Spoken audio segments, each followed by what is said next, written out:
देवी सरस्वती व्यासं ततो जयमुदीरयेत् श्रीगुरुभ्यो नमः। हरि ओम्।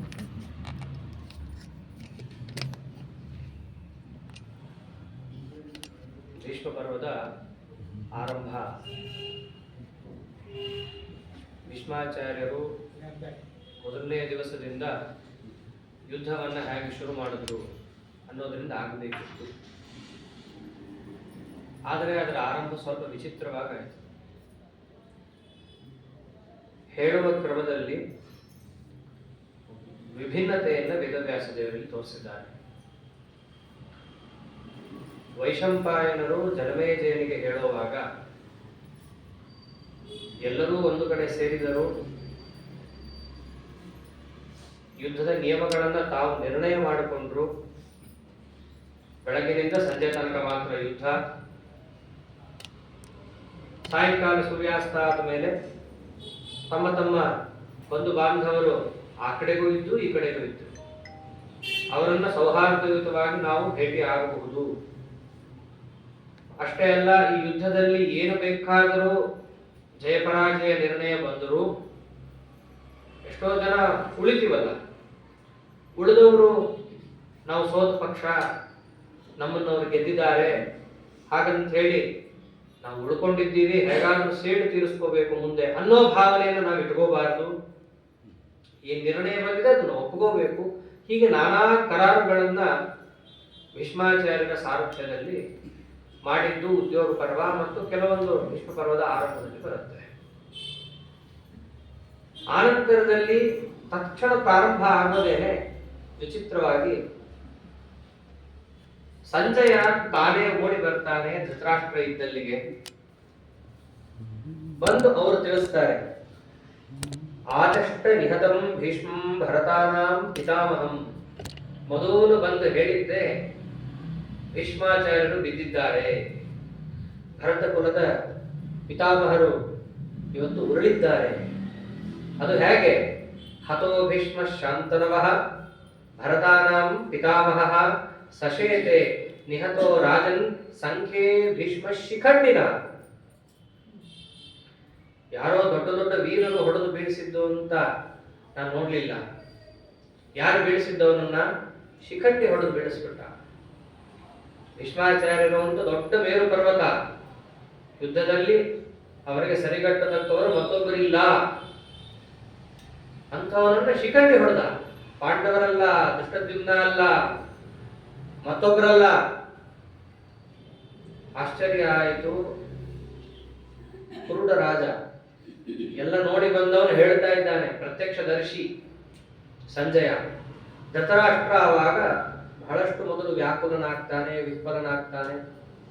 ಎಲ್ಲದಕ್ಕಿಂತ ಅವನಿಗೆ ಭೀಷ್ಮಾಚಾರ್ಯ ಬಿದ್ರು ಅನ್ನೋದಕ್ಕಿಂತ ನನ್ನ ಮಗನ ಮುಂದೆ ಯಾರು ಕಾಪಾಡ್ತಾರೆ ಆ ಚಿಂತೆ ಅವನಿಗೆ.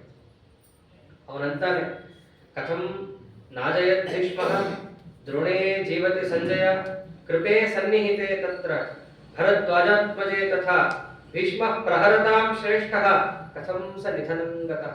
ಧೃತರಾಷ್ಟ್ರ ಆಡೋ ಮಾತುಗಳಿಗೂ ದ್ರೋಣಾಚಾರ್ಯನ ಬದುಕಿದ್ರ? ಅವ್ರು ಬದುಕಿದ್ದಾಗೇನೆ ಭೀಷ್ಮಾಚಾರ್ಯ ಬಿದ್ರ. ಕೃಪಾಚಾರ್ಯ ಚಿರಂಜೀವಿಗಳು ಅವರು ಇದ್ದಾರೆ, ಅಶ್ವತ್ಥಾಮಾಚಾರ್ಯ ಇದ್ದಾರೆ. ಅವರೆಲ್ಲರೂ ಇದ್ದಾಗ ಭೀಷ್ಮ ಬಿದ್ನ. ನಂಬಕ್ಕೆ ಆಗ್ತಾ ಇಲ್ಲ ನನಗೆ. ಮತ್ತೆ ನನ್ನ ಮಕ್ಕಳು ಏನ್ ಮಾಡ್ತಾ ಇದ್ರು? ಭೀಷ್ಮಾಚಾರ್ಯನನ್ನ ಸೇನಾಪತಿಯನ್ನಾಗಿ ನೇಮಕ ಮಾಡಿದ್ದು ನನ್ನ ಮಗ. ಅವನೇನು ಮಾಡ್ತಾ ಇದ್ದ?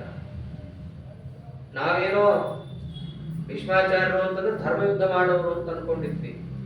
ಅವ್ರಿಗೊಂದು ವರ ಬೇರೆ ಇದೆ. ನೀನು ಯುದ್ಧದಲ್ಲಿ ಪರಾಜಯವನ್ನೇ ಕಾಣುವುದಿಲ್ಲ. ಇಷ್ಟು ವರ ಇದ್ದಂತಹ ಭೀಷ್ಮಾಚಾರ್ಯ ಹೇಗೆ ಬಿದ್ರು? ಯಾಕೆ ಇಷ್ಟೆಲ್ಲ ಭೀಷ್ಮಾಚಾರ್ಯ ಹಿನ್ನೆಲೆಯನ್ನ ನೋಡಿ ನಾವು ಭೀಷ್ಮ ಪರ್ವವನ್ನು ನೋಡ್ಬೇಕಾಗತ್ತೆ. ಭೀಷ್ಮ ಬೀಳಕ್ಕೆ ಸಾಧ್ಯ ಇಲ್ಲ. ಆದ್ದರಿಂದ ನೀನು ಹೇಳು ಅಂತ ಕೇಳ್ಕೊಳ್ತಾನೆ. ಅವಾಗ ಸಂಜಯ ಮೊದಲಿಗೆ ನಮಸ್ಕೃತ್ವ ಪ್ರವಕ್ಷ್ಯಾಮಿ ಪಾರಾಶರ್ಯಾಯ ಧೀಮತೆ ಯಸ್ಯ ಪ್ರಸಾದಾತ್ ದಿವ್ಯಂ ತತ್ ಪ್ರಾಪ್ತಂ ಜ್ಞಾನಮಹೋತ್ತಮಂ. ವೇದವ್ಯಾಸ ದೇವರ ಅನುಗ್ರಹದಿಂದ ನನಗೆ ದಿವ್ಯ ಚಕ್ಷುಷು ಬಂದಿದೆ. ಎಷ್ಟು ದೂರ ನಡೆದಿದ್ರೂ ಅದನ್ನ ಕೇಳುವ ಶಕ್ತಿ ನನಗಿದೆ. ಅಷ್ಟೇ ಅಲ್ಲ, ಪರಚಿತ್ತ ವೇತೃತ್ವ, ಬೇರೆಯವರ ಮನಸ್ಸಿನಲ್ಲಿ ಏನು ಅನ್ಕೊಂಡಿದ್ದಾರೆ ಅನ್ನೋದನ್ನೂ ತಿಳಿಯುವ ಶಕ್ತಿ ನನಗೆ ಕೊಟ್ಟಿದ್ದಾರೆ. ಅಂತಹ ಶಕ್ತಿ ಕೊಟ್ಟ ವೇದವ್ಯಾಸ ದೇವರಿಗೆ ನಮಿಸಿ, ನೀನು ಕೇಳಿದಂತಹ ಭಾರತಾನ ಅಭೂತ್ ಯುದ್ಧಂ ಯಥಾ ತದ್ ರೋಮಹರ್ಷಣಂ, ಭರತ ಕುಲದಲ್ಲಿ ಹುಟ್ಟಿದ ಇಬ್ಬರು ದೊಡ್ಡ ತಂಡ ಸೇನೆಗಳು ಅಂತೇನಿದ್ದಾರೆ, ಅವರ ಯುದ್ಧವನ್ನ, ರೋಮಹರ್ಷಣವಾದ ಯುದ್ಧವನ್ನು ಇದನ್ನು ನಾ ವಿವರಿಸ್ತೀನಿ ಅಂತ ಆರಂಭ ಮಾಡ್ತಾನೆ. ಮೊದಲಿಗೆ ನೀ ಏನು ಕೇಳಿದಿ, ನನ್ನ ಮಕ್ಕಳು ಏನು ಮಾಡಿದ್ರು? ನಿನ್ನ ಮಗ ಬೇಕಾದಷ್ಟು ತಯಾರಿ ಮಾಡಿದ್ದ. ದುರ್ಯೋಧನ ದುಶಾಸನನ್ನ ಕರೆದು ಹೇಳ್ತಾನೆ, ನೋಡು ಈ ಮುದುಕ ಪ್ರತಿಜ್ಞೆ ಮಾಡಿ ಕೂತಿದ್ದಾನೆ, ಶಿಖಂಡಿಯನ್ನು ಬಿಟ್ಟು ಇನ್ಯಾರನ್ನೂ ನಾನು ಹೊಡೆಯೋದಿಲ್ಲ ಅಂತ. ಹಾಗಾಗಿ ಭೀಷ್ಮನನ್ನ ಎದುರಿಸ್ತಾನೆ ಪಾಂಡವರ ಕಡೆಯಲ್ಲಿ ಅಂತಂದ್ರೆ ಒಬ್ಬನೇ, ಯಾರು? ಶಿಖಂಡಿ. ಎಲ್ಲ ಗೊತ್ತಿರುತ್ತೆ, ಇದೇನ್ ಯಾರ್ಯಾರು ಮುಚ್ಚಿಟ್ಟು ನಡೆದದ್ದಲ್ಲವೇ ಅಲ್ಲ. ಮತ್ತೆ ಭೀಷ್ಮಾಚಾರ್ಯರು ಪ್ರತಿಜ್ಞೆ ಮಾಡಿದ್ದಾರೆ ಅನ್ನೋದು ಎಲ್ರಿಗೂ ಗೊತ್ತಿರುತ್ತೆ. ಏನಂತಿರ್ತಾರೆ ಭೀಷ್ಮಾಚಾರ್ಯರು ಮೊದಲಿಗೇನೆ? ಅವರು ಶ್ರೂಯತೆ ಸ್ತ್ರೀ ಹ್ಯಸೌ ಪೂರ್ವಂ ತಸ್ಮಾತ್ ವರ್ಜ್ಯೋ ರಣೇ ಮಮ. ಈ ಶಿಖಂಡಿ ಪುರುಷನ ಶರೀರ ಹೊಂದಿರಬಹುದು, ಆದ್ರೆ ಅದು ಸ್ತ್ರೀ. ನಾ ಸ್ತ್ರೀಯರೊಟ್ಟಿಗೆ ಯುದ್ಧ ಮಾಡಲ್ಲ, ನಾನು ಬ್ರಹ್ಮಚಾರಿ. ಸಾಮಾನ್ಯವಾಗಿ ಸ್ತ್ರೀಯರ ಮೇಲೆ ಶಸ್ತ್ರವನ್ನೇ ಎತ್ತಬಾರದು. ಅಂತಹದ್ದು ಸ್ತ್ರೀ ಎದೆಗೆ ಬಂದಾಗ ನಾನು ಹೇಗೆ ಶಸ್ತ್ರ ಎತ್ತಲಿ? ನಾನು ಎತ್ತೋದಿಲ್ಲ. ಅಂದ್ರೆ ಭೀಷ್ಮಾಚಾರ್ಯರನ್ನ ಶಸ್ತ್ರದಿಂದ ಮುಟ್ಟಬಲ್ಲ ಏಕೈಕ ವ್ಯಕ್ತಿಗಳು ಅಂತಂದ್ರೆ ದುರ್ಯೋಧನನ ಪ್ರಕಾರ ಯಾರು? ಶಿಖಂಡಿ ಒಂದೇ. ಆದ್ರೆ ಅಲ್ಲಿ ಹೇಗೆ ಪಾಂಡವರ ವ್ಯೂಹದಲ್ಲಿ ಇರುತ್ತೆ, ಆ ಪಾಂಡವರ ವ್ಯೂಹ ಬಹಳ ವಿಚಿತ್ರ ಇರುತ್ತಲ್ಲಿ. ಶಿಖಂಡಿಯನ್ನ ಕಾಪಾಡಲಿಕ್ಕೆ ಪರಮಾತ್ಮ ಅರ್ಜುನನ್ ಇಟ್ಟಿರ್ತಾನೆ. ಆ ಅರ್ಜುನನ ಪಕ್ಕ ಆ ಕಡೆ ಈ ಕಡೆ ಇಬ್ಬರು ಯುಧಾಮನ್ಯು ಮತ್ತು ಮತ್ತೊಬ್ಬರನ್ನ ಇಟ್ಟಿರ್ತಾನೆ. ಅಂದ್ರೆ ಪ್ರತಿಯೊಬ್ಬರೂ ಕೂಡ ತಿಳ್ಕೊಂಡಿದ್ರು, ಶಿಖಂಡಿಯನ್ನು ನಾವು ಕಾಪಾಡಬೇಕು, ಭೀಷ್ಮನನ್ನು ಎದುರಿಸಲಿಕ್ಕೆ ಅವರು ಬೇಕು. ಅರ್ಜುನ ಕಾಯಕ್ಕೆ ನಿಂತ, ಮತ್ತೊಬ್ಬರು ಕಾಯಕ್ಕೆ ನಿಂತರು. ಅದಕ್ಕೆ ದುರ್ಯೋಧನ ದುಶ್ಯಾಸನಿಗೆ ಹೇಳ್ತಾರೆ, ನೋಡು ಮೊದಲು ಆ ಮುದುಕನ್ ಕಾಪಾಡೋಣ, ಸೇನಾಪತಿ ಅವನೊಬ್ಬ ಗಟ್ಟಿ ಇದ್ರೆ ಇನ್ನೆಲ್ಲ ಸಾಕು ಅಂತ. ಇದೆಲ್ಲ ಭೀಷ್ಮಾಚಾರ್ಯ ಕಿವಿ ಕೇಳಿಸೋಂಗ್ ಮಾತಾಡ್ತಾನ. ಭೀಷ್ಮಾಚಾರ್ಯಗೆ ಇಷ್ಟನೇ ಇಲ್ಲ ಯುದ್ಧ. ಅನೇಕ ಬಾರಿ ಸಂಧಾನಕ್ಕೆ ಬಂದಾಗ ಬೇಡ ಬೇಡ ಬೇಡ ಅಂತ ಹೇಳಿ ಕಳಿಸಿರ್ತಾನೆ. ಎಲ್ಲಿ ತನಕ ಕೃಷ್ಣ ಕಡೆಗೋ 5 ಹಳ್ಳಿಗಳು ಸಾಕು ಮುದುಕೋತೀವಿ ಅಂತ. ಎಷ್ಟು ಉನ್ಮತ್ತತನ ತೋರಿಸಿದ್ದು. ಸುಚಕ್ರ ಭಾಗವನ್ನು ಅವರಿಗೆ ನಾನು ಕೊಡಲ್ಲ. ಭೀಷ್ಮಾಚಾರ್ಯ ಬೈದು ಹೇಳ್ತಾರೆ, ಹಂಗಲ್ಲ ಮಾಡಬಾರದು, ರಾಜಧರ್ಮವನ್ನು ನೋಡಿಕೊಂಡು ಮಾತಾಡು, ಯುದ್ಧವನ್ನ ಗೆಲ್ಲಕ್ಕೆ ಅನೇಕ ಮುಖ ಇದೆ. ಅವ್ರ ಉಪದೇಶ ಚೆನ್ನಾಗಿದೆ. ಡಿಪ್ಲೊಮಸಿಯಿಂದ ಗೆಲ್ತಾನಲ್ಲ, ಅದು ಉತ್ತಮವಾದ ಯುದ್ಧ. ಇಬ್ಬರ ಮಧ್ಯೆ ಒಡಕು ತಂದು ಗೆಲ್ತಾನಲ್ಲ, ಅದು ಮಧ್ಯಮ. ಯುದ್ಧ ಮಾಡಿ ಗೆಲ್ಲೋದು ಅಂತಿದೆಯಲ್ಲ, ಇದು ಅಧವಾಧಮ ಪಕ್ಷ. ಮಾಡಬೇಡ, ಅವರಾಗವರೇ ಸಂಧಿಗೆ ಅಂತ ಬಂದು ನೀನು ಕೆಳಗಿರ್ತೀವಿ ಅಂತ ಬರ್ತಿದ್ದಾರೆ. ಎಷ್ಟು ಹೇಳಿದ್ರು ಕೇಳಲ್ಲ. ಕಡೆ ಯುದ್ಧ ಅಂತ ನಿರ್ಣಯ ಆಗೋಗಿದೆ. ಸೇನೆಯನ್ನ ಸಜ್ಜುಗೊಳಿಸಿದ್ದಾಗಿದೆ. ಭೀಷ್ಮಾಚಾರ್ಯರನ್ನ ಸೇನಾಪತಿ ಅಂತ ನೇಮಕ ಮಾಡಿದ್ದು ಆಯ್ತು. ಮೊದಲೇ ದೊಡ್ಡ ಪುರುಷರು ಭೀಷ್ಮಾಚಾರ್ಯರು ಅಂತಂದ್ರೆ. ವೃದ್ಧರು, ಕುರುವೃದ್ಧ ಪಿತಾಮಹ ಅಂತಾರೆ. ಅಷ್ಟು ವಾರ್ಧಕ್ಯದಲ್ಲೂ ಕೂಡ ಉತ್ಸಾಹ ಎಲ್ಲರಿಗಿಂತ ಹೆಚ್ಚು ಅವರಿಗೆ. ಅವರ ಅಸ್ತ್ರಾಸ್ತ್ರಗಳು ಹೇಗಿತ್ತು, ವರ್ಮ ಹೇಗಿತ್ತು, ಇವೆಲ್ಲ ವರ್ಣನೆ ಮಾಡುತ್ತಾರೆ. ಶ್ವೇತೋಷ್ಣೀಶಂ ಶ್ವೇತಹಯಂ ಶ್ವೇತವರ್ಮಾಣಂ ಅಚ್ಯುತಂ ಅಪಶ್ಯಾಮ ಮಹಾರಾಜ ಭೀಷ್ಮಂ ಚಂದ್ರ ವಿಮೋದಿತಂ. ಆ 11 ಅಕ್ಷೋಹಿಣಿ ಸೇನೆಯ ಮಧ್ಯದಲ್ಲಿ ಬೆಳ್ಳಗಿರುವ ಮುಂದಾಟ, ಬೆಳ್ಳಗಿರುವ ಕವಚ, ಅವರ ರಥದಲ್ಲಿ ಮುಂದಿರೋ ಕುದುರೆಗಳೆಲ್ಲವೂ ಬೆಳ್ಳಗಿದೆ. ಎಷ್ಟೇ ದೂರದಿಂದ ನಿಂತು ನೋಡಿದ್ರು ಇವರು ಭೀಷ್ಮಾಚಾರ್ಯರು ಅಂತ ಪ್ರತಿಯೊಬ್ಬರಿಗೂ ಗೊತ್ತಾಗಬೇಕು. ಅಷ್ಟು ಅವರ ತೇಜಸ್ಸು, ಅಷ್ಟು ತಪಸ್ಸು ಅವರ ಒಳಗಡೆ. ಆ ಭೀಷ್ಮರ ನೇತೃತ್ವದಲ್ಲಿ ಕೌರವರ ಸೇನೆ ಸಜ್ಜಾಗಿರೋದು. ಅವರ ಸೇನೆ ಹೊರಡಿತು ಅಂತ ಹೇಳುವಾಗ ಮಹಾಭಾರತದಲ್ಲಿ ಅನೇಕ ಪ್ರಕೃತಿಗಳು ಬರ್ತವೆ. ಕೆಲವರು ಆಕ್ಷೇಪ ಮಾಡೋದಿದೆ, ಮಹಾಭಾರತ ನಡೆದೇ ಇಲ್ಲ, ಅದೊಂದು ಮೈಥಾಲಜಿ. ಮೈಥಾಲಜಿ ಅಂತಂದ್ರೆ ಇಂಗ್ಲಿಷ್ನಲ್ಲಿ ಮಿಥ್ ಅಂದ್ರೆ ಸುಳ್ಳುಗಳು, ಅಂದ್ರೆ ಕಾಲ್ಪನಿಕವಾಗಿ ಜನರಿಗೋಸ್ಕರವಾಗಿ ಹೇಳಿದಂತಹ ಕೆಲವು ಕಥೆಗಳು. ಹಿಸ್ಟ್ರಿ ಅಲ್ಲ ಅದು, ಅದೊಂದು ಮೈಥಾಲಜಿ. ಆದ್ರೆ ನಮ್ಮ ಶಾಸ್ತ್ರದ ಪ್ರಕಾರ ಮಹಾಭಾರತ ಅನ್ನೋದು ಇತಿಹಾಸ. ಇತಿಹಾಸ ಅಂತಂದ್ರೆ ಅದು ನಡೆದದ್ದು. ಇತಿ ಹ ಆಸ, ಇತಿ ಅಂದ್ರೆ ಹೀಗೆ ನಡೆದಿತ್ತು ಅಂತ ಇತಿಹಾಸ ಶಬ್ದದ ಅರ್ಥ. ಹಾಗಾಗಿ ಮಹಾಭಾರತ ಅನ್ನೋದು ಮೈಥಾಲಜಿ ಅಲ್ಲ, ಇತಿಹಾಸ ಆಗ್ಲಿಕ್ಕೆ ಅನೇಕ ಪುರಾವೆಗಳು ಸಿಗ್ತವೆ. ಆಗಿನ ಕಾಲದ ಸೇನೆ ಶಿಬಿರದಿಂದ ಹೊರಟಾಗ ಏನು ನಕ್ಷತ್ರಗಳಿದ್ವು, ಅದರ ಚಲನವಲನ ಹೇಗಿದ್ವು, ಇವನ್ನೆಲ್ಲ ವೇದವ್ಯಾಸದೇವರು ಗ್ರಥನ ಮಾಡ್ತಾರೆ. ನಾವು ಅದನ್ನ ಕಂಪ್ಯೂಟರ್ಗೆ ಹಾಕಿ ಎಲ್ಲರೂ ನೋಡಿದ್ದಾರೆ, ಅದನ್ನ ಅದೇನು ಹೊಸದೇನಿಲ್ಲ. ಹಾಕಿ ನೋಡಿದಾಗ ಹೌದು, ಇವರೇನು ಮಹಾಭಾರತವನ್ನ ಸಾವಿರಾರು ವರ್ಷದಿಂದ ಹೇಳ್ಕೊಂಡು ಬರ್ತಿದ್ದಾರೋ ಅದೇನೋ ಇತ್ತೀಚೆಗೆ ಯಾರೋ ಕೂತು ಬರೆದು ಹಾಕಿ ಮಾಡ್ಲಿಕ್ಕೆ ಆಗೋದಿಲ್ಲ, ಆ ಕಾಲದಲ್ಲಿ ಹಾಗೆ ನಡೆದಿತ್ತು. ಅದೇ ತಾನೇ ಇತಿ ಹ ಆಸ, ಹಾಗೆ ನಡೆದಿತ್ತು. ಅದಷ್ಟು ನಕ್ಷತ್ರಗಳ ಗಣನೆ, ಆಗ ಬಂದ ಧೂಮಕೇತುಗಳ ಗಣನೆ. ಮತ್ತೆ ವೇದವ್ಯಾಸದೇವರು ಒಂದು ಮಾತು ಅಂತಾರೆ ಆ ಮಧ್ಯದಲ್ಲಿ, ಧೃತರಾಷ್ಟ್ರ ಇದು ವಿನಾಶದ ಕಾಲ. ಸಾಮಾನ್ಯವಾಗಿ ಹುಣ್ಣಿಮೆಯಿಂದ ಅಮಾವಾಸ್ಯೆಗೆ 14 ದಿವಸ ಇಲ್ಲ 15-16 ದಿವಸ ಗ್ಯಾಪ್ ಇರುತ್ತೆ. ಅದ್ರಲ್ಲಿ ವಿಚಿತ್ರ ಏನು ಅಂತಂದ್ರೆ ಬರೀ 13 ದಿವಸ ಇದೆ. ಅಷ್ಟು ದಿನಕ್ಷಯ ಆಗಬಾರದು. ಅಷ್ಟು ದಿನಕ್ಷಯ ಆದ್ರೆ ಅಂತಂದ್ರೆ ಅಲ್ಲಿ ಮನುಷ್ಯ ಕ್ಷಯ ಇದೆ ಅಂತ ಅರ್ಥ. ಇಷ್ಟೆಲ್ಲವನ್ನ ಜ್ಯೋತಿರ್ಗಣನೆಯನ್ನ ತೋರಿಸ್ಕೊಡ್ತಾರೆ ವೇದವ್ಯಾಸದೇವರು. ಸರಿಯಾಗಿ ನೀವು ಕಂಪ್ಯೂಟರ್ ಹಾಕಿ ನೋಡಿದ್ರೆ ಹಾಗೆ ಬಂದಿದೆ. ಹಾಗಾಗಿ ಮಹಾಭಾರತ ಅಂತಂದ್ರೆ ಯಾವುದೋ ಅಜ್ಜಿ ಮೊಮ್ಮಕ್ಕಳಿಗೆ ಊಟ ಮಾಡಿಸ್ಬೇಕಾದ್ರೆ ಊಟ ಹೋಗದೆ ಇದ್ದಾಗ ಹೇಳೋ ಕಥೆ ಅಲ್ಲ, ನಿಜವಾಗ್ಲೂ ನಡೆದದ್ದು. ಆ ಸೇನೆ ಎಂಬುದು ಹೊರಗೆ ಹೊರಟಾಗ ಆ ನಕ್ಷತ್ರಗಳ ಗಣನೆಯನ್ನೆಲ್ಲ ಕೊಡ್ತಾರೆ. ಇದೇ ನಕ್ಷತ್ರದಲ್ಲಿ ಹೊರಡಬೇಕು, ಹೀಗೆ ಆಗಬೇಕು. ಆ ಜ್ಯೋತಿಷ್ಯ ಆಗಿನ ಕಾಲದ ಕ್ಯಾಲೆಂಡರ್ ಅದು. ಈಗ ನಾವೇನೋ ಗ್ರೆಗೋರಿಯನ್ ಪದ್ಧತಿ ಅಂತೆ ಪ್ರಾಚುರ್ಯದಲ್ಲಿ ಬಳಸ್ತೀವಿ. ಇನ್ನೊಂದು 1000 ವರ್ಷ ಹೋದ್ಮೇಲೆ ಏನಿರುತ್ತೆ ನಮಗೂ ಗೊತ್ತಿಲ್ಲ. ಆದರೆ ನಕ್ಷತ್ರಗಳು ಇದ್ದೇ ಇರ್ತವೆ. ಆ ಪದ್ಧತಿಯನ್ನು ನಮ್ಮೂರು ಇಟ್ಕೊಂಡಿದ್ರು. ಈಗ ನಮಗೆ ಸಂಧ್ಯಾ ಬಂದಾಗ ಮಾತ್ರ ಸೀಮಿತ ಆಗಿದೆ.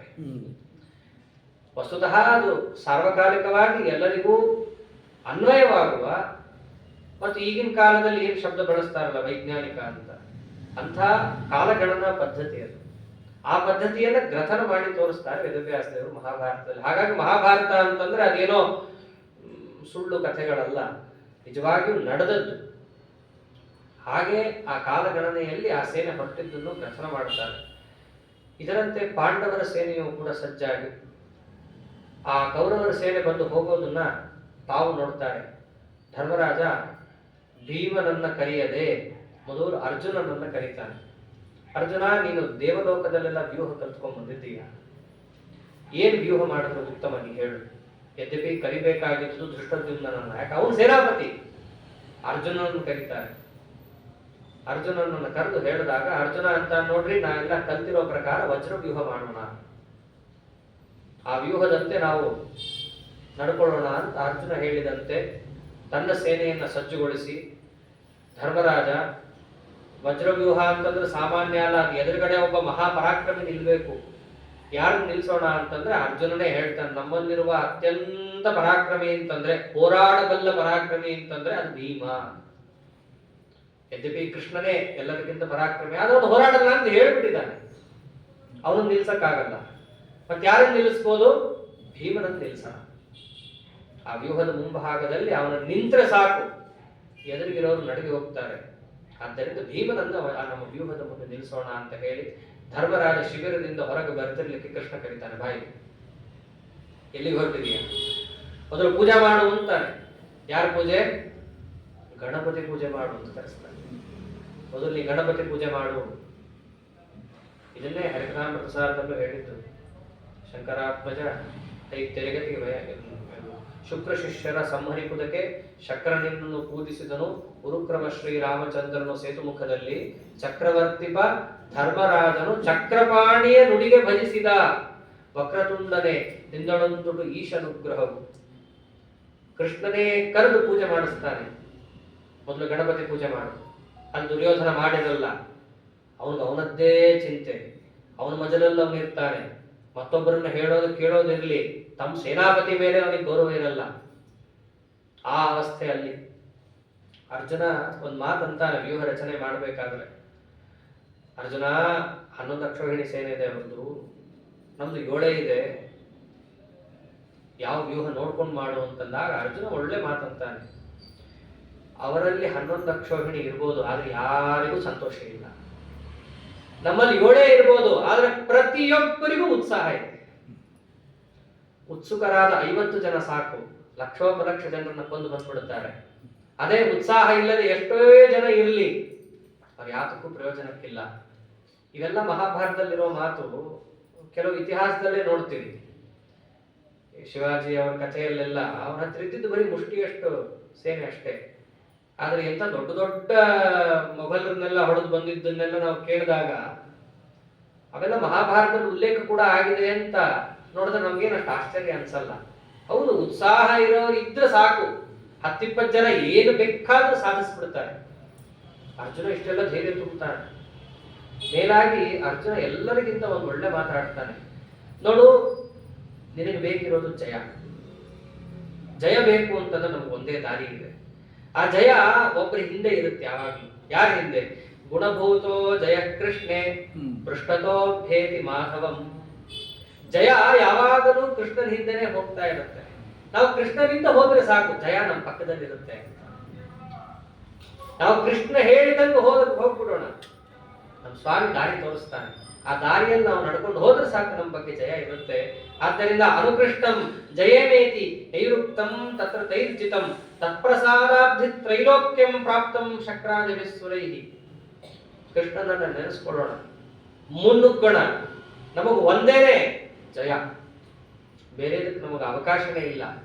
ಅವನ ಅನುಗ್ರಹದಿಂದಲೇ ಇಂದ್ರಾದಿಗಳಿಗೂ ಕೂಡ ಸ್ವರ್ಗಾದಿ ರಾಜ್ಯಗಳು ಬಂದಿರೋದು ಅಂತಿದ್ದಾಗ ಈ ಭೂಮಂಡಲ ಪರಮಾತ್ಮನ ಸ್ಮರಣೆಯಿಂದ ಸಿಗೋಲ್ಲ ಅಂತನ? ಖಂಡಿತ ಸಿಗತ್ತೆ. ಅವನು ನೆನೆಸ್ಕೊಂಡು ನಾವು ನುಗ್ಗೋಣ. ಇಷ್ಟನ್ನ ಅರ್ಜುನ ಧೈರ್ಯ ಹೇಳಿ ತನ್ನ ರಥವನ್ನು ಹತ್ತುತ್ತಾ ಇದ್ದಾಗ ಕೃಷ್ಣ ರಥವನ್ನ ಸಜ್ಜು ಮಾಡ್ತಾ ಇರ್ತಾನೆ. ಹತ್ತೋಕ್ಕೂ ಮುಂಚೆ ಹತ್ತಬೇಡ, ತಡಿ ಇರ್ತಾನೆ. ನಿನಗೊಂದು ವಿಶೇಷವಾದ ಪ್ರಾರ್ಥನೆ ಅವಶ್ಯಕ ಇದೆ. ಯಾರನ್ನು ಪ್ರಾರ್ಥನೆ ಮಾಡಬೇಕು? ದುರ್ಗಾದೇವಿಯನ್ನು ಪ್ರಾರ್ಥನೆ ಮಾಡಬೇಕು. ಕೃಷ್ಣ ಅಂತ ಪರಾಜಯಾಯ ಶತ್ರುಣಾಂ ದುರ್ಗಾ ಸ್ತೋತ್ರ ಮುದೀರಯ. ದುರ್ಗೆಯನ್ನು ಸ್ತೋತ್ರ ಮಾಡು, ಅವಳನ್ನು ಸ್ತೋತ್ರ ಮಾಡಿ ಮುನ್ನುಗ್ಗು. ಅವಳನ್ನ ನೀ ಸ್ತೋತ್ರ ಮಾಡಿ ಮುನ್ನುಗ್ಗುದಿ ಅಂತಂದ್ರೆ ನಿನಗೆ ಯಾವುದೇ ರೀತಿಯಾದ ಪರಾಜಯ ಬರಲ್ಲ. ನಾನು ಹೇಳ್ತಿದ್ದೀನಿ ಮಾಡು ಅಂದ್ರೆ ಸಾಕ್ಷಾತ್ ಕೃಷ್ಣ ಪರಮಾತ್ಮನೇ ಎದುರಿಗಿದ್ದಾಗ ನನ್ನನ್ನು ಮಾಡು ಎದುರಿಗೆ ಗೀತೆಯಲ್ಲಿ ಹೇಳ್ತಾನವೆಲ್ಲ. ಆದರೆ ಒಂದು ಪರಂಪರೆ ಅಂತಿರುತ್ತೆ, ಗುರು ಪರಂಪರೆ ಅಂತಿರುತ್ತೆ, ದೇವತಾ ಪರಂಪರೆ ಅಂತಿರುತ್ತೆ. ಅವರೆಲ್ಲರನ್ನ ಧಿಕ್ಕರಿಸಿ ನಾ ಕೃಷ್ಣನ್ ಹಿಡಿದು ಬಿಡ್ತೀನಿ ಅಂತಂದ್ರೆ ದೇವರು ಕಣ್ಣೆತ್ತಿ ನೋಡೋದಿಲ್ಲ. ಆಯಾಯ ದೇವತೆಗಳ ಅನುಗ್ರಹವನ್ನ ನಾವು ಪಡೆದು ತದಂತರ್ಗತ ಪರಮಾತ್ಮನನ್ನ ಚಿಂತನೆ ಮಾಡಿದಾಗ ನಮಗೆ ವರಪ್ರಾಪ್ತಿ ಆಗುತ್ತೆ. ಇಲ್ಲಿ ವಿಜಯ, ಶತ್ರುಮರ್ದನ ಮತ್ತು ದುಷ್ಟದ ಸಂಪೂರ್ಣ ಸಂಹಾರ ಆಗಬೇಕಾಗಿದೆ. ಅವಳ ಅನುಗ್ರಹ ಸಂಪಾದನೆ ಮಾಡು ಅಂತ ಹೇಳಿ ಆ ದುರ್ಗಾದೇವಿಯನ್ನ ಅರ್ಜುನನ ಕೈಯಲ್ಲಿ ಸ್ತೋತ್ರ ಮಾಡಿಸಿ, ಅಂತಂತವ್ರು ಸ್ತೋತ್ರ ಮಾಡಿದ್ರೆ ಎದುರಿಗೆ ಬಂದೇ ಬಿಟ್ಟಳು ದೇವಿ. ಬಂದು ವರವನ್ನ ಕೊಡ್ತಾಳೆ. ಎಷ್ಟು ಅಜೇಯಸ್ತ್ವಂ ರಣೇರೀನಾಂ ವಜ್ರವೃತ ಸ್ವಯಂ. ಸಾಕ್ಷಾತ್ ಇಂದ್ರನೇ ಬಂದ್ರು ನಿನಗೆ ಪರಾಜಯ ಇಲ್ಲ. ಅಂಥದ್ದು ಇವ್ರ ಎದುರಿಗೆ ಏನ್ ಯೋಚನೆ ಮಾಡ್ತೀಯಾ? ಕಾಳಜಿ ಮಾಡಬೇಡ ಅರ್ಜುನ, ನಿನಗೆ ವಿಜಯ ನಿಶ್ಚಿತ. ಇದಿಷ್ಟು ಯಾರಿಗೂ ಕಂಡಿಲ್ಲ. ಒಂದು ಕೃಷ್ಣನಿಗೆ ಕಾಣಿಸ್ತು, ಅರ್ಜುನನಿಗೆ ಕಾಣಿಸ್ತು, ಇನ್ನೊಂದು ಸಂಜಯನಿಗೆ ಕಾಣಿಸ್ತು. ಯಾಕೆ ಅವನೇ ಅಲ್ಲ ಎಲ್ಲ ನೋಡ್ತಾ ಇರೋದು. ಅವನಂತ ಧೃತರಾಷ್ಟ್ರನಿಗೆ ಎಲ್ಲ ಹೇಳ್ತಾ ಇರೋದು, ನಾನಿದಿಷ್ಟು ಕೂಡ ವೇದವ್ಯಾಸ ದೇವರ ಅನುಗ್ರಹದಿಂದ ಕಾಣ್ತಾ ಇದ್ದೀನಿ, ನನ್ಗೆ ಆ ಸೌಭಾಗ್ಯ ಇದೆ. ಇದಿಷ್ಟು ಆದ ಕೂಡಲೇ ಅರ್ಜುನನನ್ನ ಪರಮಾತ್ಮ ಕೂಡಿಸಿಕೊಂಡು ಹೋದಾಗ ಮುಂದೆ ರಥದ ಮುಂಭಾಗದಲ್ಲಿ ಕೃಷ್ಣ, ಹಿಂಭಾಗದಲ್ಲಿ ಅರ್ಜುನ, ವಜ್ರವ್ಯೂಹ ರಚನೆ ಆಗಿದೆ. ಇಷ್ಟೆಲ್ಲ ರಚನೆಯನ್ನ ಸಂಜಯ ಹೇಳ್ತಾ ಇದ್ರೆ ಧೃತರಾಷ್ಟ್ರನಿಗೆ ಬೇರೆ ಕುತೂಹಲ. ಅವನು ಕೇಳಿದ್ದೇನು ಪ್ರಶ್ನೆ ಆವಾಗ? ಧರ್ಮಕ್ಷೇತ್ರೇ ಕುರುಕ್ಷೇತ್ರೇ ಸಮವೇತಾಯುತ್ಸವಃ ಮಾಮಕಾಃ ಪಾಂಡವಾಶ್ಚೈವ ಕಿಮಕುರ್ವತ ಸಂಜಯ. ಈಗ ಮಾತಾಡ್ತಾನ. ಧರ್ಮಕ್ಷೇತ್ರ ಕುರುಕ್ಷೇತ್ರ ಅಂದ್ರೆ ಬಹಳ ಭಗವದ್ಗೀತಾನೇ ಒಂದು ಸಾರ, ಮಹಾಭಾರತನೇ ಒಂದು ಪಠ್ಯ. ಆದರೆ ಆ ಮಹಾಭಾರತದಲ್ಲಿ ಭಗವದ್ಗೀತೆಗೆ ಒಂದು ವಿಚಿತ್ರವಾದ ಸ್ಥಾನ ಇದೆ. ಅದಷ್ಟನ್ನೇ ಕೇಳಬಹುದು. ಭಗವದ್ಗೀತೆ ಎಂಥ ಗ್ರಂಥ ಅಂತಂದ್ರೆ ಅಲ್ಲಿ ಅರ್ಜುನ ಆಗಿನ ಕಾಲಕ್ಕೆ ಮಾತ್ರ ಸೀಮಿತನಾದ ವ್ಯಕ್ತಿ ಅಲ್ಲ. ನಾವೆಲ್ಲರೂ ಒಂದು ರೀತಿ ಅರ್ಜುನನೇ. ನಮ್ಮ ಕೆಲಸಗಳನ್ನ ನಾವು ಮಾಡಬೇಕಾದ್ರೆ ಕೆಲವೊಂದು ಹಿನ್ನಡೆ ಅನುಭವಿಸಿದಾಗ ಮನೋ ದೌರ್ಬಲ್ಯಕ್ಕೆ ನಾವು ಒಳಗಾಗಿ ದುಃಖಪಟ್ಟು ಕೆಲಸದಿಂದಲೇ ನಾವು ಪೂರ್ಣ ವಿಶ್ರಾಂತಿ ಪಡೆದು ಬಿಡೋಣ, ಈ ಸನ್ನಿವೇಶ ಎಲ್ಲರಿಗೂ ಬಂದೇ ಬರುತ್ತೆ. ಅದು ಬಂದಾಗ ಆ ಮನೋ ದೌರ್ಬಲ್ಯವನ್ನ ಬಿಟ್ಟು ಅಥವಾ ಮನೋ ದೌರ್ಬಲ್ಯ ನಮಗೆ ಬಾಧಿಸದಂತೆ ನೋಡಿಕೊಂಡು ನಮ್ಮ ಕೆಲಸದ ಕಡೆ ನಾವು ಹೇಗೆ ನುಗ್ಗಬೇಕು, ಯಶಸ್ಸನ್ನ ಹೇಗೆ ಪಡಿಬೇಕು, ಇದನ್ನ ತಿಳಿಸೋ ಗ್ರಂಥ ಭಗವದ್ಗೀತಾ. ನಮ್ಗೆ ಅದೇ ತಾನೇ ಬೇಕು. ಪ್ರತಿಯೊಂದನ್ನು ಭಗವದ್ಗೀತೆಯಲ್ಲಿ ನಾವು ನೋಡ್ತಾ ಹೋದ್ರೆ ಅಲ್ಲಿ ಅರ್ಜುನ ಅಂತ ಅನ್ನೋದು ಒಂದು ಶಬ್ದ, ಆ ಜಾಗದಲ್ಲಿ ನಮ್ಮನ್ನೇ ಇಟ್ಟುಕೊಂಡ್ರು ನಮಗೆ ಬಂದ ಪ್ರಶ್ನೆಗಳಿಗೆ ಭಗವದ್ಗೀತೆ ಸಮರ್ಪಕವಾದ ಉತ್ತರ ಕೊಡ್ತಾ ಹೋಗುತ್ತೆ. ಅದಕ್ಕೆ ದೊಡ್ಡ ಮಹತ್ವ. ಎಲ್ಲಾ ಆಚಾರ್ಯರುಗಳು ಅದಕ್ಕೆ ಭಾಷೆ ಬರೆದರು. ಕೆಲವೊಮ್ಮೆ ಮಹಾಭಾರತವನ್ನ ಸುಮ್ಮನೆ ನೋಡಿದಾಗ ಆಗೋ ಅರ್ಥಕ್ಕಿಂತ ಅನರ್ಥನೂ ಹೆಚ್ಚು. ಇಲ್ಲಿಂದಲೇ ಕೆಲವರು ವ್ಯಾಖ್ಯಾನ ಮಾಡಿಬಿಡ್ತಾರೆ. ಧರ್ಮಕ್ಷೇತ್ರ ಕುರುಕ್ಷೇತ್ರ, ಕುರುಕ್ಷೇತ್ರ ಒಂದು ಧರ್ಮಕ್ಷೇತ್ರ, ಅಲ್ಲಿ ನನ್ನವರು ಮತ್ತು ಪಾಂಡವರು, ಶಬ್ದದಲ್ಲೇ ಚಮತ್ಕಾರ. ಪಾಂಡವರು ನನ್ನವರಲ್ಲ ಅಂತ ಅವನ ತಲೆಯಲ್ಲಿ. ಅವ್ರು ಏನು ಮಾಡಿದ್ರು ಸಂಜಯ ಹೇಳು, ಯುದ್ಧ ಮಾಡಕ್ಕೆ ಹೊಡೆದಾಡಕ್ಕೆ ಸೇರ್ಕೊಂಡ್ಬಿಟ್ಟಿದ್ದಾರೆ ಇಬ್ರು. ಧರ್ಮಕ್ಷೇತ್ರ ಅಂತ ಯಾಕಂದ? ಕುರುಕ್ಷೇತ್ರದಲ್ಲಿ ಸೇರಿದ್ದಾರೆ, ಅದು ಧರ್ಮಕ್ಷೇತ್ರ. ಕೆಲವರು ಏನ್ ವ್ಯಾಖ್ಯಾನ ಮಾಡಿಬಿಡ್ತಾರೆ, ಕ್ಷೇತ್ರಗಳನ್ನು ನಾನಾ ಥರ. ನಾವು ಮನೆ ಅಂತ ಕಟ್ಟೋದು ಧರ್ಮ ಸಾಧನೆ ಮಾಡಕ್ಕೆ ಅಂತ. ಕೆಲವೊಮ್ಮೆ ಅಲ್ಲಿ ಆಗಲ್ಲ. ಅದಕ್ಕೋಸ್ಕರ ನಾವೇನ್ ಮಾಡ್ತೀವಿ, ಅದಕ್ಕಾಗಿಯೇ ಮೀಸಲಿರೋ ಕ್ಷೇತ್ರಕ್ಕೆ ಹೋಗ್ತೀವಿ. ಯಾತಕ್ಕಾಗಿ ನಮ್ಮ ಮನಃಶುದ್ಧಿಗೆ ಬುದ್ಧಿಶುದ್ಧಿಗೆ ಹೋಗ್ತೀವಿ. ಅಂತೀವಲ್ಲ ಎನ್ವೈರನ್ಮೆಂಟ್, ಆ ಪರಿಸರಕ್ಕೆ ಹೋದ್ರೆ ನಮ್ಮ ಮನಸ್ಸು ಸ್ವಲ್ಪ ಸ್ವಚ್ಛ ಆಗುತ್ತೆ. ಕುರುಕ್ಷೇತ್ರ ಅಂತಹದ್ದು, ಅಲ್ಲಿಬ್ರು ಸೇರಿದ್ದಾರೆ. ಆದ್ದರಿಂದ ಹೊಡೆದಾಡಬೇಕು ಅಂತ ಅನ್ಕೊಂಡೇ ಶಿಬಿರದಿಂದ ಅವರು ಹೊರಟಿರಬಹುದು. ಆ ಕ್ಷೇತ್ರಕ್ಕೆ ಬಂದಾಗ ಮನಸ್ಸು ತಿರುಗಿ ಬಿಡುತ್ತಾ, ತಿರುಗಿ ಏನಾದರೂ ಯುದ್ಧ ಬೇಡ ಅಂತ ಅವರವರು ವಾಪಸ್ ಹೊರಟ್ರ. ಇದು ತಲೆಯಲ್ಲಿ ಧರ್ಮಕ್ಷೇತ್ರ ಕುರುಕ್ಷೇತ್ರ ಹಿಂಗೆ ವ್ಯಾಖ್ಯಾನ ಮಾಡಿಬಿಟ್ಟಿದ್ದಾರೆ. ಹಿಂಗ ಅರ್ಥ ಅಲ್ಲ, ಹಂಗ್ ಮಾಡಿದ್ರೆ ಅನರ್ಥ ಆಗೋಗುತ್ತೆ. ಯಾಕೆ ಅಂದ್ರೆ ಇದು ಬಂದಿರೋದು ಮಧ್ಯದಲ್ಲಿ. ಈ ಮಾತಾಡೋಕ್ಕೂ ಮುಂಚೆನೆ ಧೃತರಾಷ್ಟ್ರನಿಗೆ ಗೊತ್ತಾಗೋಗಿದೆ, ಯುದ್ಧ ಆಗಿ 10 ದಿನ ಆಗಿದೆ, ಭೀಷ್ಮಾಚಾರ್ಯ ಬಿದ್ದು ಬಿಟ್ಟಿದ್ದಾರೆ ಅಂತ. ಯುದ್ಧದಿಂದ ವಾಪಸ್ ಹೋದ್ರ ಅನ್ನೋ ಪ್ರಶ್ನೆಯನ್ನ ಧೃತರಾಷ್ಟ್ರ ಕೇಳೋ ಹಾಗೆ ಇಲ್ಲ. ಮತ್ ಧರ್ಮಕ್ಷೇತ್ರ ಅಂತ ಯಾಕೆ ಅಂದಿದ್ದು? ಇವನಿಷ್ಟೆಲ್ಲ ಸಂಜೆಯ ಉಪೋದ್ಘಾತ ಕೊಟ್ಟರು ಧೃತರಾಷ್ಟ್ರನ ತಲೆಯಲ್ಲಿ ಒಂದೇ ಕೊರಿತಾ ಇದೆ, ಭೀಷ್ಮಾಚಾರ್ಯರು ಯಾಕೆ ಬಿದ್ರು? ಭೀಷ್ಮಾಚಾರ್ಯರಿಗೆ ಧಾರ್ಮಿಕವಾಗಿ ಮಾಡುವ ಯುದ್ಧದಲ್ಲಿ ಪರಾಜಯ ಇಲ್ಲ. ಭೀಷ್ಮಾಚಾರ್ಯರು ಇದ್ದಾಗ ಅಧರ್ಮಕ್ಕೆ ಅವಕಾಶ ಇಲ್ಲ. ಕುರುಕ್ಷೇತ್ರದಲ್ಲಿ ಅಧರ್ಮ ನಡೆಯೋ ಹಾಗಿಲ್ಲ. ಯಾಕೆ? ಭೀಷ್ಮಾಚಾರ್ಯ ಇದ್ದಾರೆ. ಧರ್ಮ ನಡೆದ್ರೆ ಭೀಷ್ಮಾಚಾರ್ಯ ಬಿಡೋ ಹಾಗೆ ಇಲ್ಲ. ಆದ್ರೆ ನೀವು ಇದ್ರು ಅಂತ ಹೇಳ್ತಾ ಇದೆಯಾ, ನಂಬಕ್ಕಾಗ್ತಾ ಇಲ್ಲ. ಇದೆಲ್ಲ ಹಾರ್ದ ಇಟ್ಕೊಂಡು ಅವನೇನಂದ, ಧರ್ಮಕ್ಷೇತ್ರೇ ಕುರುಕ್ಷೇತ್ರೇ ಸಮವೇತಾಯುತ್ಸವ. ಧರ್ಮವನ್ನೇ ಕ್ಷೇತ್ರವನ್ನಾಗಿ ಹೊಂದಿದೆ.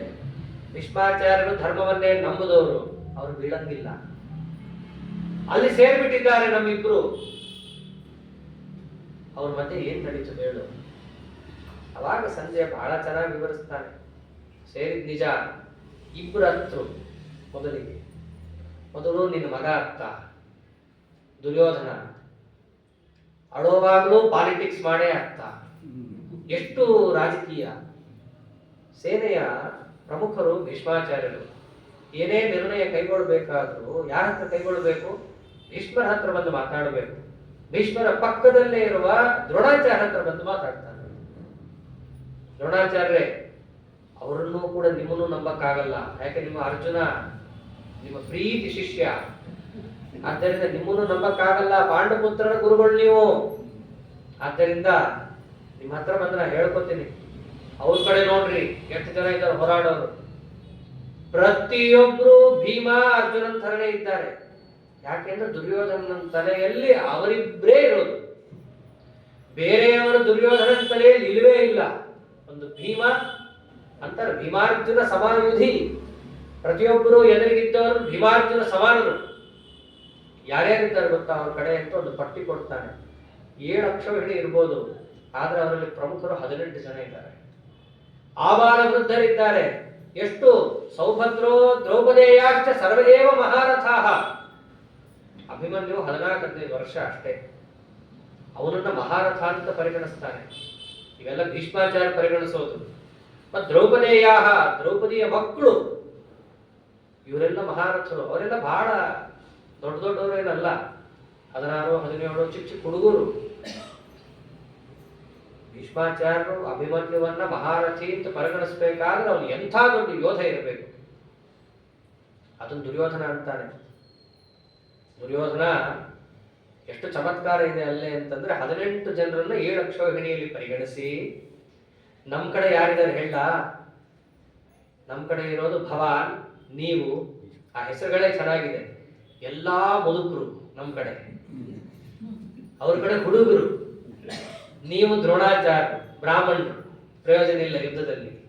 ಇನ್ನು ಭೀಷ್ಮಾಚಾರ್ಯರು ಹಣ್ಣು ಮುದುಕ. ಕರ್ಣ ಅಂತೂ ಅವನು ನಮ್ಮಂಗೆ ಇಲ್ಲ. ಯಾಕೆ ನಾನು ಬಿದ್ದಾಗೆಲ್ಲ ಓಡೋಗಿದ್ದೆ ಜಾಸ್ತಿ. ಯಾಕಂದ್ರೆ ಅವನು ಕಾಶಿರಾಜನ ಹತ್ರ ಹೋದಾಗ ದುರ್ಯೋಧನನ ಜೈಲಿಗೆ ಹಾಕಿದ್ರು, ಕರ್ಣನು ಜೈಲಿಗೆ ಹೋದ.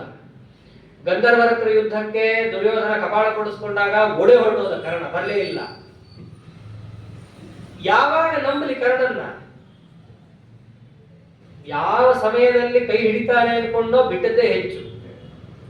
ದುರ್ಯೋಧನನ ತಲೆಯಲ್ಲಿ ಕರ್ಣನ ಬಗ್ಗೆ ಏನೂ ಇಲ್ಲ. ಆ ಕರ್ಣ ಒಬ್ಬ ಹಚ್ಕೊಂಡ್ಬಿಟ್ಟಿದ್ದ, ಬಹಳ ಹಚ್ಕೊಂಡಿದ್ದ. ಫ್ರೆಂಡ್ಶಿಪ್ ಅಲ್ಲಿ ಅದೊಂದು ಬಹಳ ನೋಡ್ಕೊಂಡು ಮಾಡ್ಬೇಕು. ನಾವು ಓತ್ ಮಾಡ್ತಿರ್ತೀವಿ, ಎದುರಿಗಿರೋರು ಕೆರೆ ಮಾಡ್ತಿರಲ್ಲ ನಮ್ಮನ್ನ. ದುರ್ಯೋಧನ ಅದನ್ನಂತಾನೆ. ಒಂದು ನೀವು ಆ ಮುದುಕ, ಇನ್ನೊಂದು ಆ ಕರ್ಣ. ಕೃಪಾಚಾರ್ಯರು ಅವ್ರು ಇನ್ನೂ ಮುದುಕರು. ಇನ್ನು ಅಶ್ವತ್ಥಾಮ ಅಂತ ವಿಕ್ಷಿಪ್ತ ಬುದ್ಧಿ, ಒಂದೊಂದ್ ಸರ್ತಿ ಒಂದೊಂದ್ ತರ ತಿರುಗುತ್ತಾರೆ ಅವರು. ನಾ ಯಾರನ್ನು ನಂಬಿಕೊಂಡು ಯುದ್ಧ ಮಾಡಿದ್ವಿ ಅಂದ್ರೆ, ಯುದ್ಧಕ್ಕೆ ಮೊದಲು ಅಳೋದು ಅಂತಂದ್ರೆ ದುರ್ಯೋಧನನ ಅಳುವುದೇ ಬೇರೆ. ಕಡೆಗಂತಾನೆ 11 ಇರ್ಬೋದು, ಭೀಷ್ಮಾಚಾರ್ಯ ನಿಲ್ಸಿರ್ಬೋದು. ಅಪರ್ಯಾಪ್ತಂ ತದಸ್ಮಾಕಂ ಬಲಂ ಭೀಷ್ಮಾಭಿರಕ್ಷಿತಂ ಪರ್ಯಾಪ್ತಂ ತ್ವಿದಮೇ ತೇಷಾಂ ಬಲಂ ಭೀಮಾಭಿರಕ್ಷಿತಂ. 11 ಇರ್ಬೋದು ಅಕ್ಷೋಹಿಣಿ, ಅದನ್ನ ನೋಡ್ಕೊಳಕ್ ನಮ್ಮಲ್ಲಿ ಯಾರಿಲ್ಲ. ನಮ್ಮ ಸೇನೆ ಪಾಂಡವರ ಸೇನೆಯನ್ನು ಗೆಲ್ಲಿಕ್ಕೆ ಸಮರ್ಥವಾಗಿಲ್ಲ. ಆದರೆ ಎದುರಿಗೊಂದು ಸೇನೆ ಇದೆಯಲ್ಲ, ಇದಂ, ಈ ಸೇನೆ ಪಾಂಡವರ ಸೇನೆ ಇದೆಯಲ್ಲ, ಭೀಮಸೇನ ದೇವರದನ್ನು ಕಾಪಾಡ್ತಾ ಇದ್ದಾರೆ. ಅವ್ರು ಬೇಕಾದ್ರೆ ಗೆದ್ದು ಬಿಡ್ತಾರೆ ನಮ್ಮನ್ನ. ಅವನು ಯಾರ ಹೆಸರು ಹೇಳಲ್ಲ. ಧೃಷ್ಟದ್ಯುಮ್ನ ಸೇನಾಪತಿ ಅವನ ಹೆಸರು ಹೇಳಲ್ಲ. ಕೃಷ್ಣ ಪರಮಾತ್ಮ ಅವನ ಹೆಸರು ಹೇಳಲ್ಲ. ಯಾಕಂದ್ರೆ ಅವನಿಗೊಂದು ವಿಚಿತ್ರ ವಿಶ್ವಾಸ, ದೇವರು ಹೇಳಿದಾಗ ಶಸ್ತ್ರ ಹಿಡಿಯಲ್ಲ. ಹಾಗಾಗಿ ಕೃಷ್ಣನನ್ನ ಲೆಕ್ಕಕ್ಕೆ ಹಿಡಿದಿರಲ್ಲ. ಅವನಿಗೆ ಒಂದೇ ಭಯ ಇರುತ್ತೆ ದುರ್ಯೋಧನನಿಗೆ, ಯಾವುದು? ಭೀಮನ ಭಯ ಇರುತ್ತೆ. ವಜ್ರ ವ್ಯೂಹ ಎದುರಿಗೆ ನಿಂತು ಬಿಟ್ಟಿದ್ದಾರೆ, ಆ ಭಯದಿಂದಲೇ ಒದ್ದಾಡಿ ಹೋದ. ಕಡೆಗೆ ಅಂದಿದ್ದೇನು? ಅಯನೇಶು ಚ ಸರ್ವೇಷು ಯಥಾಭಾಗಂ ಅವಸ್ಥಿತಾಃ ಭೀಷ್ಮಮೇವಾಭಿರಕ್ಷಂತು ಭವಂತ ಸರ್ವೇವ ಹಿ. ನನ್ನನ್ನ ಗೆಲ್ಸಕ್ಕಾಗುತ್ತೋ ಇಲ್ವೋ ಗೊತ್ತಿಲ್ಲ, ಕಡೆ ಪಕ್ಷ ಈ ಮುದುಕನ್ನಾದ್ರೂ ಉಳಿಸ್ಕೊಳ್ಳೋಣಂತೆ. ಅದಕ್ಕೆ ಯಾರ್ಯಾರು ಎಲ್ಲೆಲ್ಲಿ ನಿಂತ್ಕೋಬೇಕು ಅವ್ರು ನಿಂತ್ಕೊಂಡು ಭೀಷ್ಮನನ್ನ ಕಾಪಾಡ್ಕೊಳ್ಳೋಣ. ನಾವು ಕೆಲ್ಸಕ್ಕೆ ಹೋಗುವವನಿಗೆ ಈ ರೀತಿಯಾದ ಮನಸ್ಥಿತಿ ಇರಬಾರದು. ದುರ್ಯೋಧನನ ಮನಸ್ಥಿತಿ ಇರಬಾರದು. ನಮ್ದು ನಾವು ಕಾಪಾಡ್ಕೊಂಡ್ಬಿಟ್ರೆ ಸಾಕಪ್ಪ, ಬೇರೆಯವ್ರನ್ನ ಗೆಲ್ತೀವೋ ಇಲ್ವೋ ಗೊತ್ತಿಲ್ಲ, ಈ ಮನಸ್ಥಿತಿ ಇರಬಾರದು. ಮತ್ತಷ್ಟೇ ಅಲ್ಲ, ನಮ್ಮವರನ್ನ ನಾವು ಹೀಯಾಳಿಸಬಾರದು ಯಾವತ್ತೂ ಕೂಡ. ಒಂದು ಟೀಮ್ ಅಂತ ಕಟ್ಕೊಂಡಾಗ ನಮ್ಮವ್ರು ನಮ್ಮ ಜೊತೆಯಲ್ಲಿ ನಿಂತು ನಮ್ಗೆ ಸಪೋರ್ಟ್ ಕೊಡ್ತಾ ಇದ್ದಾಗ, ಹೆಂಗೂ ಇವ್ರು ನನ್ನ ಜೊತೆ ಇದ್ದೇ ಇರ್ತಾರೆ, ಇವ್ರಿಗೆ ನಾ ಬೆಲೆ ಕೊಡೋದು, ಈ ಮನಸ್ಥಿತಿ ಇತ್ತು ಅಂತಂದ್ರೆ ಹೋಯ್ತು ಅಂತ ಅರ್ಥ. ಅಲ್ಲಿ ದುರ್ಯೋಧನ ತಪ್ಪು ಮಾಡಿದ್ರು. ಇವನು ಇದು ಮಾಡಿದ್ರೆ ಈ ಒಂದು ಮೊಮ್ಮಗನಿಗೆ ಹುರಿದುಂಬಿಸ್ಲಿಕ್ಕೆ ಅಜ್ಜ ಕುರುವೃದ್ಧ ಪಿತಾಮಹ, ಮೊಮ್ಮಗ ಅಳತಿದ್ದಾನೆ, ಅಳೋದು ಬೇಡ ಅಂತ ತಾವು ಶಂಖನಾದವನ್ನು ಮಾಡ್ತಾರೆ. ಅವ್ರ ಕಡೆ ಶಂಖನಾದ ಮಾಡಿದ್ದು ಒಬ್ಬರೇ, ಭೀಷ್ಮಾಚಾರ್ಯ. ಅವರನ್ನು ನೋಡಿ ಸೇನಾಪತಿ ನಮಗೆ ಆದೇಶ ಕೊಟ್ಟ ಅಂತ ಹೇಳಿ ಎಲ್ಲರೂ ಆನಂತರದಲ್ಲಿ ಅವರವರ ವಾದ್ಯಗಳನ್ನು ಅವರು ಬಾರಿಸಿದ್ರೆ, ಇತ್ಲಾ ಕಡೆ ತತಶ್ವೇತೇರ್ ಹಯೇರ್ಯುಕ್ತೆ ಮಹತಿ ಸ್ಯಂದನೆ ಸ್ಥಿತವು ಮಾಧವ ಪಾಂಡವಶ್ಚೈವ ದಿವ್ಯೋ ಶಂಖೋ ಪ್ರದತ್ಮದು. ಇಲ್ಲಿ ಶಂಖನಾದ ಮಾಡಿದ್ಯಾರು? ಮಾಡಬೇಕಾಗಿದ್ದ್ಯಾರು? ಅಲ್ಲಿ ಸೇನಾಪತಿ ಮಾಡಿದ್ರೆ ಇಲ್ಲಿ ಸೇನಾಪತಿ ಮಾಡಬೇಕಿತ್ತು. ಆದ್ರೆ ಇಲ್ಲಿ ಮಾಡಿದ್ಯಾರು? ಮಾಧವ ಪಾಂಡವಶ್ಚೈವ ದಿವ್ಯೋ ಶಂಖೋ ಪ್ರದತ್ಮದು. ಮೊದಲು ಶಂಖನಾದ ಮಾಡಿದ್ಯಾರು ಅಂದ್ರೆ ಕೃಷ್ಣ ಪರಮಾತ್ಮ. ಎಲ್ಲರೂ ದೃಷ್ಟದ್ಯುಮ್ನ ಭೀಮ ಅವರು ಇವರು ಅಂತ ನೋಡಿದ್ರೆ ವಾಸ್ತವವಾಗಿ ಪಾಂಡವರ ಸೇನೆಯನ್ನ ನಡೆಸ್ತಾ ಇದ್ದಿದ್ದು ಯಾರು ಅಂತ ಇಲ್ಲಿ ಗೊತ್ತಾಗುತ್ತೆ. ಗಾಂಧಾರಿನೂ ಅದನ್ನೇ ಅಂತ ಕಡೆಗೆ ಇವ್ರು ಯಾರೂ ಕೂಡ ಯುದ್ಧ ಮಾಡಿಲ್ಲ, ಇವ್ರು ಯಾರೂ ಕೂಡ ಕೊಂದಿಲ್ಲ, ಕೊಂದಿದ್ದೆಲ್ಲ ಕೃಷ್ಣ ನೀನೇ. ಇಲ್ಲಿಂದ ನೋಡ್ಕೊಂಡು ಹೋದಾಗ ಗೊತ್ತಾಗುತ್ತೆ ನಮ್ಗೆ. ಮೊದಲು ಶಂಖನಾದವನ್ನ ಪರಮಾತ್ಮ ಮಾಡಿ, ಅವನನ್ನು ನೋಡಿ ಅರ್ಜುನ, ಅವನನ್ನು ನೋಡಿ ಪಕ್ಕದಲ್ಲಿದ್ದ ಭೀಮಸೇನ, ಧರ್ಮರಾಜ, ನಕುಲ ಸಹದೇವರು, ಅದರಂತೆ ಯಾರ್ಯಾರನ್ನ ದುರ್ಯೋಧನ ಹತ್ತುಕೊಂಡು ಹೆಸರಿಸಿರ್ತಾನೋ ಪ್ರತಿಯೊಬ್ಬರು ಶಂಖನಾದ ಮಾಡ್ತಾರೆ. ಅವರಲ್ಲಿ ಎಷ್ಟು ಒಗ್ಗಟ್ಟಿದೆ. ಸಂಜಯ ಧೃತರಾಷ್ಟ್ರನಿಗೆ ಹೇಳುವಾಗ ಇವೆಲ್ಲವನ್ನು ಹೇಳ್ತಾನೆ, ನೋಡು ನಮ್ಮ ಕಡೆ ಅಂತ ನೀನೇನ್ ಅಂದ್ಯಲ್ಲ, ಅಲ್ಲಿ ಶಂಖ ಊದಿದೊಬ್ಬನೇ, ಅವ್ರ ಕಡೆ ಶಂಖನಾದ ಮಾಡಿದವರು ಎಷ್ಟು ಜನ ಇದ್ದಾರೆ ನೋಡು. ಇಷ್ಟೆಲ್ಲ ಶಂಖನಾದ ಆಯ್ತು. ಶಂಖನಾದ ಆದ ಮೇಲೆ ಅರ್ಜುನ ಇದ್ದವನು, ಕೃಷ್ಣ ನಾನು ಯಾರ ಜೊತೆ ಯುದ್ಧ ಮಾಡಬೇಕು ನಾನೇ ಡಿಸೈಡ್ ಮಾಡ್ತೀನಿ, ಎರಡು ಸೇನೆಯ ಮಧ್ಯದಲ್ಲಿ ತಗೊಂಡೋಗಿ ನನ್ನ ರಥ ನಿಲ್ಲಿಸು, ಸೇನೆಯೋ ಉಭಯೋರ್ ಮಧ್ಯೆ ರಥಂ ಸ್ಥಾಪಯಬೇಚ್ಚುತ ಯಾವದೇತ ನಿರೀಕ್ಷೇಹಂ ಯುದ್ಧ ಕಾಮಾನ್ ಅವಸ್ಥಿತಾನ್. ನಾ ಯಾರ ಜೊತೆ ಯುದ್ಧ ಮಾಡಬೇಕು ನಾನು ನಿರ್ಣಯ ಮಾಡ್ತೀನಿ, ಯಾರ ಜೊತೆ ಯುದ್ಧ ಮಾಡೋನಲ್ಲ ನಾನು. ಕೈರ್ಮಯ ಸಹಯೋದ್ಧವ್ಯಂ, ಯಾರ್ಯಾರ್ದೋ ಜೊತೆ ಯುದ್ಧ ಮಾಡೋನಲ್ಲ, ಪ್ರಧಾನರು ಯಾರಿದ್ದಾರೋ ಅವ್ರ ಹತ್ರ ಹೋಗಿ ನಿಲ್ಸು. ದೇವರಿಗೆ ಇವನು ಆದೇಶ ಕೊಡ್ತಾ ಇರೋದು. ಅಲ್ಲಿ ತನಕ ರಾಮಕೃಷ್ಣ ಕೃಷ್ಣನ್ ಅನುಸರಿಸ್ತೀವಿ ಅಂತ ಹೇಳ್ತಿದ್ದ, ಇವಾಗ ಇವನು ದೇವರಿಗೆ ಹೇಳ್ತಾ ಇದ್ದಾರೆ, ನೋಡಿ ನೀ ತಗೊಂಡೋಗಿ ನಿಲ್ಸು, ನೀ ಮಾಡು. ಧರ್ಮರಾಜನ್ ಅಲ್ಲಿ ತನಕ ಉಪದೇಶ ಮಾಡಿದ್ದ, ನಾವು ಗೆಲ್ತೀವಿ ಗೆಲ್ತೀವಿ ಅಂತಲ್ಲ. ಕೃಷ್ಣನಿಗೆ ಆದೇಶ ಕೊಟ್ಟ. ಅವನ ಒಳಗಡೆ ಒಂದು ಏನು ಅಜ್ಞಾನ ಇತ್ತಲ್ಲ, ಆ ಅಜ್ಞಾನವನ್ನ ಕಳಿಲಿಕ್ಕೆ ಅಂತಾನೆ ಪರಮಾತ್ಮ ಅವನೇ ಊಹಿಸದ ರೀತಿಯಲ್ಲಿ ನಡ್ಕೋತಾನೆ. ಸೇನೆ ಮಧ್ಯೆ ರಥ ನಿಲ್ಲಿಸ್ಬೇಕಾ, ನಿಲ್ಲಿಸ್ತೀವಿ. ಎಲ್ಲಿ ತಗೊಂಡೋಗಿ ನಿಲ್ಲಿಸ್ದ? ಭೀಷ್ಮ ದ್ರೋಣ ಪ್ರಮುಖತಃ ಸರ್ವೇಶಾಂಚ ಮಹೀಕ್ಷಿತ. ಪರೋಪದೇಶೇ ಪಾಂಡಿತ್ಯಂ ಅಂತ. ಬೇರೆಯವರಿಗೆ ಉಪದೇಶ ಮಾಡಬೇಕಾದ್ರೆ ಎಲ್ಲರೂ ಕೂಡ ಪಾಂಡಿತರೇ. ತನ್ನ ಒಂದು ಸರದಿ ಬರುತ್ತಲ್ಲ, ಅವಾಗ ಅವನ ಹಣೆ ಬಾರ ಗೊತ್ತಾಗುತ್ತೆ. ಧರ್ಮರಾಜನಿಗೆ ಮಾತ್ರ ಹೇಳ್ತಾ ಇದ್ದ, ಯುದ್ಧ ಮಾಡೋಣ, ಗೆಲ್ಲೋಣ, ಹೆದರ್ಕೋಬೇಡ, ನಿನ್ನಲ್ಲಿ ಏನಿದೆ ತೋರಿಸ್ತೀನಿ ಬಾ ಅಂತ ಕೃಷ್ಣ. ನಿನ್ನಲ್ಲಿ ಏನ್ ಬಹಳ ಧೈರ್ಯ ಇದೆಯಾ ನೋಡೋಣಂತೆ ಅಂತಂದ. ಬಹಳ ಹಾರಾಡ್ತಿದ್ದ ಅರ್ಜುನನ್ನ ಕರ್ಕೊಂಡು ಹೋಗಿ ಭೀಷ್ಮಾಚಾರ್ಯ ಎದುರಿಗೆ ದ್ರೋಣಾಚಾರ್ಯ ಎದುರು ಕ್ಲೀನಾಗಿ ಕಾಣಿಸ್ಬೇಕು, ಅಲ್ಲಿ ತಗೊಂಡು ಹೋಗಿ ನಿಲ್ಲಿಸ್ತಾನೆ. ಒಮ್ಮೆಲೆ ಕುಸದೇ ಬಿದ್ದ ಅರ್ಜುನ.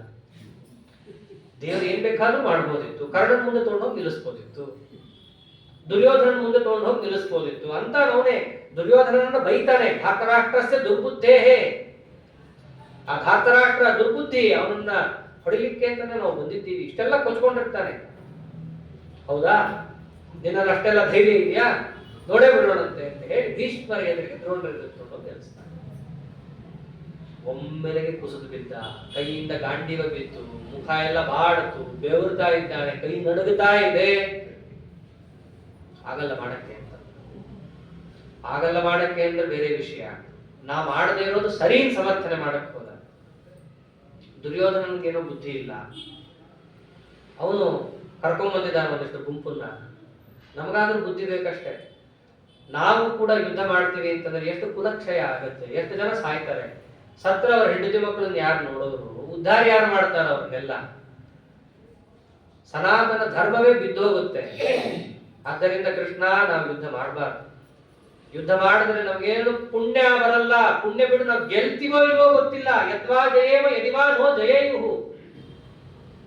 ನಾವು ಗೆಲ್ತೀವೋ ಇಲ್ವೋ ಅನ್ನೋದು ಕೂಡ ಗೊತ್ತಿಲ್ಲ. ನೋ, ನಮ್ ನಂಬರ್ ಕಮ್ಮಿ ಇದೆ, ನನಗೆ ಉತ್ಸಾಹ ಇಲ್ಲ. ಉತ್ಸಾಹ ಇಲ್ಲದೆ ಇರೋ ನನ್ನನ್ನು ತಾನೊಬ್ಬನಿಲ್ಲ, ಎಲ್ಲರನ್ನೂ ಸೇರಿಸ್ಕೊಂಡು ಹೇಳ್ಬಿಡ್ತಾನೆ. ಆದ್ದರಿಂದ ಗೆಲ್ತೀವೋ ಇಲ್ವೋ ಗೊತ್ತಿಲ್ಲ. ಭೀಷ್ಮ ದ್ರೋಣಾದಿಗಳು ಸಾಯ್ತಾರೆ. ಗುರೂನ್ ಅಹತ್ವಾನಿ ಮಹಾನುಭಾವಾನ್ ಶ್ರೇಯೋ ಭೋಕ್ತುಂ ಭೈಕ್ಷಮಪೀಹ ಲೋಕೆ ಅಂತ ದೊಡ್ಡ ದೊಡ್ಡ ಗುರುಗಳು ಹಿರಿಯರು ಅವರನ್ನೆಲ್ಲ ಕೊಂದು ಅವರಿಂದ ತೊಯ್ದ ನೆಲದಲ್ಲಿ ನಾವು ಏನು ರಾಜ್ಯ ತಾನೇ ಆಡಬೇಕು? ನಮಗೆ ರಾಜ್ಯದ ಮೇಲೆ ಏನು ಆಸೆ ಇದೆ? ಹೆಂಗೋ 13 ವರ್ಷ ಕಾಡಲ್ಲಿದ್ದ ಅಭ್ಯಾಸ ಇದೆ. ಮತ್ತೆ ಕಿನ್ನೋ ರಾಜ್ಯೇನ ಗೋವಿಂದ, ನಾವೇನು ಲೋಲಪುರ? ನಮಗೇನು ಈ ಐಶ್ವರ್ಯದ ಮೇಲೆ ಆಸಕ್ತಿ ಇದೆಯಾ? ನಾವು ಕಾಮಕ್ರೋಧಾದಿ ವರ್ಜಿತರು. ಈ ದುಡ್ಡನ್ನು ತಗೊಂಡು ನಾವು ಮಾಡ್ಬೇಕಾದದ್ದು ಏನೂ ಇಲ್ಲ. ಏನೂ ಇಲ್ಲ ಅಂದ್ರೆ ನಾವು ಸಂಪಾದಿಸ್ಬೇಕು ಯಾಕೆ? ಇವ್ರನ್ನೆಲ್ಲ ಹೊಡಿಬೇಕು ಯಾಕೆ? ಅವರು ಕಾಡಲ್ಲಿ ಹೋಗ್ಬಿಟ್ಟು ಅಲ್ಲೆಲ್ಲ ಗಿಡಮೂಲಿಕೆಗಳನ್ನು ತಿನ್ಕೊಂಡು ಹೆಂಗೂ ಬ್ರಾಹ್ಮಣರಿದ್ದೇ ಇರ್ತಾರೆ, ನಿತ್ಯ ಉಪನ್ಯಾಸ ಅವರಿಂದ ಕೇಳ್ತಾ ತತ್ವಜ್ಞಾನ ಸಂಪಾದಿಸಿ ಮೋಕ್ಷಕ್ಕೆ ಹೋಗ್ಬಿಡ್ತೀವಿ. ಯಾಕೆ ಪಡೆದಾಟ ಎಲ್ಲ ಬೇಕು? ಕೇಳೋರ್ಗೆಲ್ಲ ಹೌದು ಅನ್ಸ್ಬಿಡುತ್ತೆ. ಹೌದಲ್ಲ, ಅದೇ ತಾನೇ ಮುಖ್ಯ. ಮೋಕ್ಷಕ್ಕೆ ಹೋಗೋದೇ ಮುಖ್ಯ. ತತ್ವಜ್ಞಾನ ಬೇಕು. ಕಾಡಲ್ಲೇ ಎಲ್ಲ ಉಪನ್ಯಾಸ ಮಾಡ್ತಾರೆ, ಕೇಳಿಬಿಡೋಣ, ಮುಗಿದೋಯ್ತು. ಇಲ್ಲಿ ಯಾಕೆ ಯುದ್ಧ ಮಾಡಬೇಕು ನಾವೆಲ್ಲ? ಬೇಕಾಗಿಲ್ಲ ಕೃಷ್ಣ. ಮತ್ತಷ್ಟೇ ಅಲ್ಲ, ಇವ್ರನ್ನೆಲ್ಲ ಕೊಲ್ಲೋದ್ರಿಂದ ನಮಗೆ ಪಾಪನೇ ಬರುತ್ತೆ. ಭೀಷ್ಮ ದ್ರೋಣಾದಿಗಳನ್ನ ಕೊಲ್ಲಬೇಕಾಗತ್ತೆ. ಅವರನ್ನ ಕೊಲ್ಲೋದ್ರಿಂದ ಪಾಪ ಬರುತ್ತೆ. ಆ ಪಾಪದಿಂದ ಮುಕ್ತರಾಗಬೇಕು ಅಂದ್ರೆ ಒಂದೇ ದಾರಿ, ನಾನು ಯುದ್ಧವನ್ನ ಬಿಟ್ಟು ಸೀದಾ ನಾವು ಮನೆಗೆ ಹೋಗೋಣ ಬಾ. ಅಲ್ಲಿ ತನಕ ಹಾರಾಡ್ತಿದ್ದ, ಮೂರು ಜನಕ್ಕೆಲ್ಲ ಉಪದೇಶ ಮಾಡ್ತಿದ್ದ. ಒಂದು ಸ್ವಲ್ಪ ಪರಮಾತ್ಮ ಪರೀಕ್ಷೆ ಕೊಟ್ಟ ಅಂತ ತಕ್ಷಣ ಇಳದೇ ಬಿಟ್ಟ. ಮೊದಲು ಪರಮಾತ್ಮ ಉತ್ಸಾಹ ತುಂಬ ಮಾತಾಡ್ತಾನೆ. ಕ್ಲೈಬ್ಯಂ ಮಾಸ್ಮಗಮ ಪಾರ್ಥ ನೈತತ್ವ ಉಪಪದ್ಯತೆ ಕ್ಷುದ್ರಂ ಹೃದಯ ದೌರ್ಬಲ್ಯಂ ಚಟ್ಟೋತ್ತಿಷ್ಟ ಪರಂತಪ. ಇದು ಹೃದಯ ದೌರ್ಬಲ್ಯ ಬಿಡು, ಈ ಕ್ಲೈಬ್ಯವನ್ನು ಬಿಡು, ನೀ ಪರಂತಪ. ಶತ್ರುಗಳನ್ನ ಕೊಲ್ತೀನಿ, ತಪನ ಮಾಡ್ತೀನಿ ಅಂತ ಹೇಳಿ ಇಲ್ಲಿ ತನಕ ಹೇಳ್ಕೊಂಡ್ ಬಂದಿದೀಯಾ, ಮಾಡಬೇಡ. ಕೂತವನನ್ನು ಎಬ್ಬಿಸ್ತಾನೆ. ಹೇಳೋದೇ ಇಲ್ಲ ಅಂತ ಹೇಳಿ ಗಾಂಡೀವನ್ನೆಲ್ಲ ಕೆಳಗೆ ಒಗೆದು ಕೂತ್ಬಿಡ್ತಾನೆ ಅರ್ಜುನ. ಅವಾಗ ಪರಮಾತ್ಮ ಅಂದಿದ್ದೆ, ಬಹಳ ಚೆನ್ನಾಗಿರೋ ಮಾತದು. ದುಃಖವನ್ನ ಪಡ್ತಾ ಇದ್ದೀಯಾ, ವಿಷೀದನ್ನಿದಮಬ್ರವೀತ್ ಅಂತ ಇರೋದು ಮಾತು. ಅರ್ಜುನ ವಿಷಾದ ಯೋಗ. ವಿಷಾದ ಅಂತಂದ್ರೆ ಮೋಹದಿಂದ ನಮ್ಗೇನು ದುಃಖ ಬರುತ್ತೋ ಆ ದುಃಖದಿಂದ ಆಗುವ ಮನೋ ದೌರ್ಬಲ್ಯದಿಂದಾಗಿ ನಾವು ಮಾಡುವ ಎಲ್ಲ ಕೆಲಸಗಳನ್ನು ಬಿಟ್ಟು ಬಿಡೋದು, ಇದು ವಿಷಾದ. ಪರಮಾತ್ಮ ಅವನ ವಿಷಾದಕ್ಕಿರುವ ಮೂಲಕ್ಕೆ ಕೊಡ್ಲಿ ಏಟ್ ಹಾಕ್ತಾನೆ. ಮೋಹದಿಂದಾಗಿ ಶೋಕ ಬಂತು, ಆ ಶೋಕದಿಂದಾಗಿ ಮನೋ ದೌರ್ಬಲ್ಯ ಬಂತಲ್ಲ, ಆ ಶೋಕ ಪಟ್ಟಿದ್ದೇ ತಪ್ಪು. ಅದೇ ಮಾತು ಮೊದಲಾಡೋದು. ಅಶೋಚ್ಯ ಅನ್ವಶೋಚಸ್ತ್ವಂ ಪ್ರಜ್ಞಾವಾದಾಂಶ್ಚ ಭಾಷಸೆ ಗತಾಸೂನ್ ಅಗತಾಸೂಂಶ್ಚ ನಾನು ಶೋಚಂತಿ ಪಂಡಿತಾಃ. ಗತಾಸೂನ್ ಅಗತಾಸೂಂಶ್ಚ ನಾನು ಶೋಚಂತಿ ಪಂಡಿತಾಃ. ಬದುಕಿರೋರನ್ನು ನೋಡಿ ಯಾರಾದ್ರೂ ದುಃಖ ಪಡ್ತಾರಾ? ಪಡಲ್ಲ. ಹಾಗೇನೆ ಆಸನ್ನ ಮರಣವನ್ನು ನೋಡಿ ದುಃಖ ಪಡಬಾರದು. ಯಾರನ್ನ ನೋಡಿ ನೀ ದುಃಖ ಪಡಬಾರದು ಅವರನ್ನು ನೋಡಿ ದುಃಖ ಪಡ್ತಾ ಇದ್ದೀಯಾ. ಅಶೋಚ್ಯಾನ್ ಅನ್ವಶೋಚಸ್ತ್ವಂ. ಯಾರನ್ನ ನೋಡಿ ನೀ ದುಃಖ ಪಡಬಾರದು ಅವ್ರನ್ನ ನೋಡಿ ದುಃಖ ಪಡ್ತಿದ್ದೀಯಾ, ಅದು ತಪ್ಪು. ದೇವರು ಅಲ್ಲಿಂದ ತಿದ್ದುತ್ತಾನೆ. ನಮ್ಮ ಜೀವನದಲ್ಲೂ ಪ್ರಾಯ ಇದಾಗುತ್ತೆ. ಕೆಲವೊಂದು ಕೆಲಸ ಮಾಡಬೇಕಾದ್ರೆ ಕೆಲಸ ಸರಿ ಅಂತ ಗೊತ್ತಿರುತ್ತೆ ನಮಗೆ, ನಮ್ಮ ಮನಸ್ಸು ಒಪ್ತಾ ಇರಲ್ಲ. ಯಾಕೆ? ಯಾರಿಗೋ ಬೇಜಾರಾಗತ್ತೆ ಈ ಕೆಲಸ ಮಾಡಿದ್ರೆ, ಅಥವಾ ನನ್ನದೇ ಮತ್ತೊಂದು ಮೋಹದಿಂದ ಯಾವುದೋ ಒಂದು ಹಿಡ್ಕೊಂಡಿರ್ತೀವಲ್ಲ, ಅದಕ್ಕೆ ಏಟು ಬೀಳುತ್ತೆ. ಹಾಗಾಗಿ ಈ ಕೆಲಸ ಮಾಡೋದು ಬೇಡ ಅಂತ ನಾವೇ ಹಿಂದೆ ಹೋಗ್ತಿರ್ತೀವಿ. ಅದನ್ನು ಮಾಡಕ್ ಹೋದಾಗೆಲ್ಲ ಮನಸ್ಸು ಅಳುತ್ತಾ ಇರುತ್ತೆ. ಅದಕ್ಕೆ ಕೃಷ್ಣ ಅಂದಿದ್ದು ಅಶೋಚ್ಯ ಅನವಶೋಚಸ್ತ್ವಂ. ಯಾವುದಕ್ಕೆ ನೀ ಶೋಕ ಪಡಬಾರದೋ ಅದಕ್ಕೆ ಶೋಕ ಪಡ್ತಾ ಇದ್ದೀಯಾ. ಮೊದಲು ನಾವು ಯೋಚನೆ ಮಾಡ್ಕೋಬೇಕು, ಈ ವಸ್ತು ನಮ್ಮ ಶೋಕಕ್ಕೆ ಅರ್ಹವೇ? ಇದನ್ನ ನಾವು ಮೊದಲು ತಿಳ್ಕೊಂಡು ಹೋಗ್ಬೇಕು. ಕೃಷ್ಣ ಅಲ್ಲಿಂದ ಶುರು ಮಾಡ್ತಾನೆ. ದುಃಖ ಪಡ್ತಾ ಇದ್ದೀಯಾ, ಬೇಕಾ ಪಡೋದು ಯೋಚನೆ ಮಾಡು. ತಲೆಗೆ ಬಂದಿದ್ದೆಲ್ಲ ಮಾತಾಡಬೇಡ. ಏನು ಭೀಷ್ಮ ದ್ರೋಣರು ಸಾಯ್ತಾರ? ಹೇಗೆ ಸಾಯ್ತಾರೆ? ಜೀವನು ನಿತ್ಯ ಅಲ್ಲ, ಜೀವನ ನಿತ್ಯ ಇರ್ಬೋದು, ಶರೀರ ಬಿದ್ದು ಹೋಗುತ್ತಲ್ಲ. ಶರೀರ ಹುಟ್ಟದಾಗಿಂದ ಬೀಳ್ತಾ ಇರುತ್ತೆ ಅಂತ ಅಂದೇವು. ಕೌಮಾರಂ ಯೌವನಂ ಜರ. ಸಣ್ಣ ದೇಹ ಇತ್ತು, ಹೋಯ್ತು, ಅತ್ಯ ಇಲ್ಲ, ಬರ್ತ್ಡೇಗಳು ಮಾಡದಿ, ಸಂಭ್ರಮ ಪಟ್ಟಿ. ಅವಾಗ ಪಡೆದೇ ಇರೋ ದುಃಖ ಈ ಜೀರ್ಣವಾದ ದೇಹ ಬಿದ್ದಾಗ ಯಾಕೆ ಪಡ್ತೀಯ? ತಥಾ ದೇಹಾಂತರ ಪ್ರಾಪ್ತಿ ಧೀರಸ್ತತ್ರ ಮುಖ್ಯತಿ. ಇನ್ನೊಂದು ದೇಹ ಬರುತ್ತಷ್ಟೇ. ಆದ್ದರಿಂದ ಭೀಷ್ಮಾಚಾರ್ಯರು ಜೀವರು ನಿತ್ಯ, ಸಾಯೋದೇ ಇಲ್ಲ. ಇನ್ನು ದೇಹ ಬೀಳ, ಆದ್ದರಿಂದ ದುಃಖ ಪಡಬೇಡ. ಕೃಷ್ಣನ ಅಲ್ಲಿಗೆ ಅನ್ವಯ. ಭೀಷ್ಮಾಚಾರ್ಯ ಸಾಯ್ತಾರೆ ಅಂತ ದುಃಖ ಪಡ್ತೀಯಾ? ಜೀವರು ಅಂತ ತಗೊಂಡ್ರೆ ಅದು ನಿತ್ಯ, ದುಃಖನೇ ಪಡೋಂಗಿಲ್ಲ.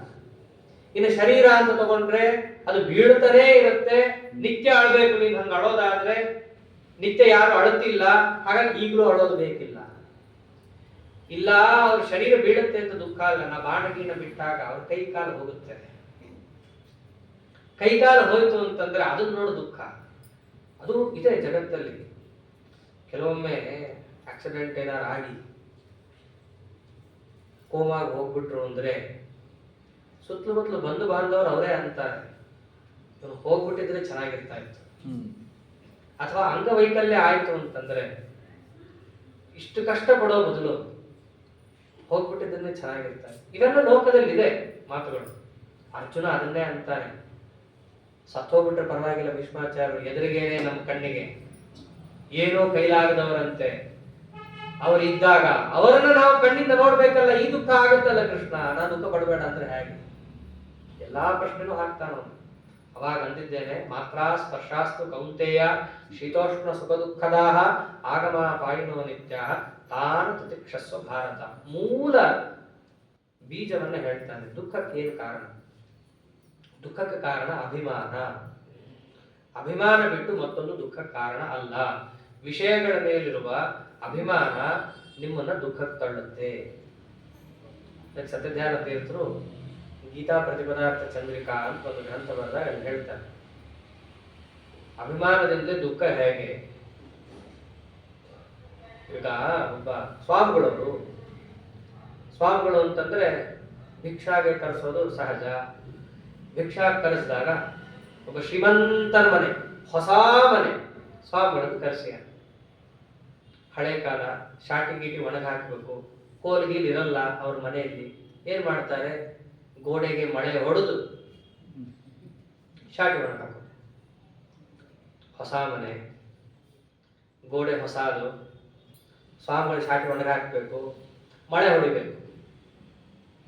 ಮಳೆ ತಗೊಂಡು ಅವನ ಹ್ಯಾಮರಿಂದ ಕುಟ್ಟಿದ್ರೆ ಗೋಡೆಗೆ ಅದು ಹೋಗ್ತಿರೋಲ್ಲ.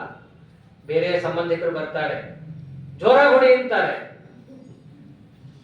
ಆ ಮಳೆ ಗೋಡೆ ಹೊಡೆದ್ರೆ ಅವನಿಗೆ ಎದೆಗೆ ಹೊಡೆದಂಗೆ ಆಗ್ತದೆ. ಯಾಕೆ? ಅಭಿಮಾನ. ಅದೇ ಪಕ್ಕದಲ್ಲಿ ಇದ್ದವನು ಹೇಳ್ತಾ ಇದ್ದೀನಿ ಇನ್ನ ಜೋರಾಗಿ ಹೊಡಿ, ಒಳಗೆ ಹೋಗ್ತಾ ಇಲ್ಲ ಮಳೆ, ಹೊಡಿ ಅಂತ ಅವನು ಹೇಳ್ತಿರ್ತಾನೆ. ಅವನು ಹೊಡಿತಾನೆ. ಅವನು ಒಂದೊಂದು ಏಟ್ ಹೊಡೆಯೋದು ಕೂಡ ಇವನು ಎದೆಗೆ ಮಳೆ ಇಟ್ಟು ಹೊಡೆದಂಗೆ ಆಗ್ತಾ ಇರುತ್ತೆ ಇವನಿಗೆ. ಸ್ವಾಮಿಗಳು ಅದನ್ನೇ ಬರೀತಾರೆ. ಯಾಕಾಯ್ತು? ಹೊಡೆಯೋನಿಗೆ ಏನಾಗ್ಲಿಲ್ಲ, ಹೊಡಿ ಅಂತ ಹೇಳಿದ ಅವನ ಸಂಬಂಧಿಕರಿಗೆ ಏನೂ ಆಗ್ಲಿಲ್ಲ, ಇವನಿಗೆ ಮಾತ್ರ ಆಯ್ತು. ಯಾಕೆ? ಅಭಿಮಾನ. ದುಃಖ ಬರ್ಲಿಕ್ಕೆ ಆ ವಿಷಯವನ್ನ ಎಷ್ಟು ಎದೆಗೆ ಹಚ್ಕೊಂಡಿರ್ತಾನೋ ಅಷ್ಟು ಕಾರಣ ಆಗುತ್ತೆ. ಇನ್ನ ಪ್ರಸಿದ್ಧ ದೃಷ್ಟಾಂತ, ಪಕ್ಕದ ಮನೆಯಲ್ಲಿ ದರೋಡೆ ಆದ್ರೆ ಇವನಿಗೆ ಏನು ದುಃಖ ಆಗಲ್ಲ. ಅದೇ ತನ್ನ ತಿಜೋರಿಲಿ 10 ರೂಪಾಯಿ ತಿಜೋರಿ ಬೇಡ, ಪರ್ಸಲ್ 10 ರೂಪಾಯಿ ಕಾಣಲಿಲ್ಲ ಅಂದ್ರೆ ಊರೆಲ್ಲ ತಿರುಗಾಡಿರ್ತಾನೆ ಹುಡುಕಲ್ಲಿ. ನಮ್ಮೆಲ್ಲ ಅನುಭವದಲ್ಲಿರೋದೇ. ಏನ್ ಎಲ್ಲೂ ಓಡೋಗ್ಬೇಕಾಗಿಲ್ಲ ನಾವು ಹುಡುಕಕ್ಕೆ. ಯಾಕೆ?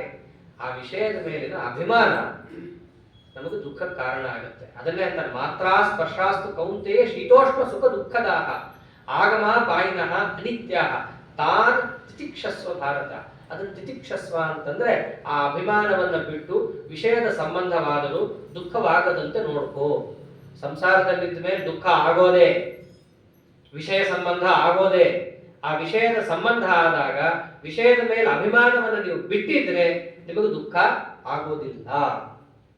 ಆಯ್ತಲ್ಲ? ಅರ್ಜುನನ್ ಎಲ್ಲಾ ಪ್ರಶ್ನೆಗೂ ಉತ್ತರ ಕೊಟ್ಟಂಗ ಆಯ್ತು. ಅವ್ರ ಕೈ ಮುರಿಲಿ, ಕಾಲು ಮುರಿಲಿ, ಏನಾರಾಗಲಿ, ನೀನು ಅಭಿಮಾನ ಇಟ್ಕೊಂಡಿದ್ದೀಯಾ, ದುಃಖ ಬರುತ್ತೆ. ಅಭಿಮಾನ ಬಿಟ್ಟಿದ್ದೀಯಾ, ದುಃಖ ಇರಲ್ಲ ನಿನಗೆ. ಕೃಷ್ಣ ಹೀಗೆ ಉಪದೇಶ ಮಾಡ್ತಾ ಅರ್ಜುನನಿಗಂತಾನೆ, ಏನೋ ಈ ಯುದ್ಧ ಅಂತ ನಿನಗೆ ಮಾಡಿಸಿದ್ದೀನಲ್ಲ, ಇದು ನಿನ್ನ ಧರ್ಮ. ಇದು ಸ್ವವಿಹಿತ ವೃತ್ತ್ಯಾ ಭಕ್ತ್ಯಾ ಭಗವದ್ ಆರಾಧನಮೇವ ಪರಮೋ ಧರ್ಮ ತದ್ವಿರುದ್ಧ ಸರ್ವೋಪ್ಯ ಧರ್ಮ.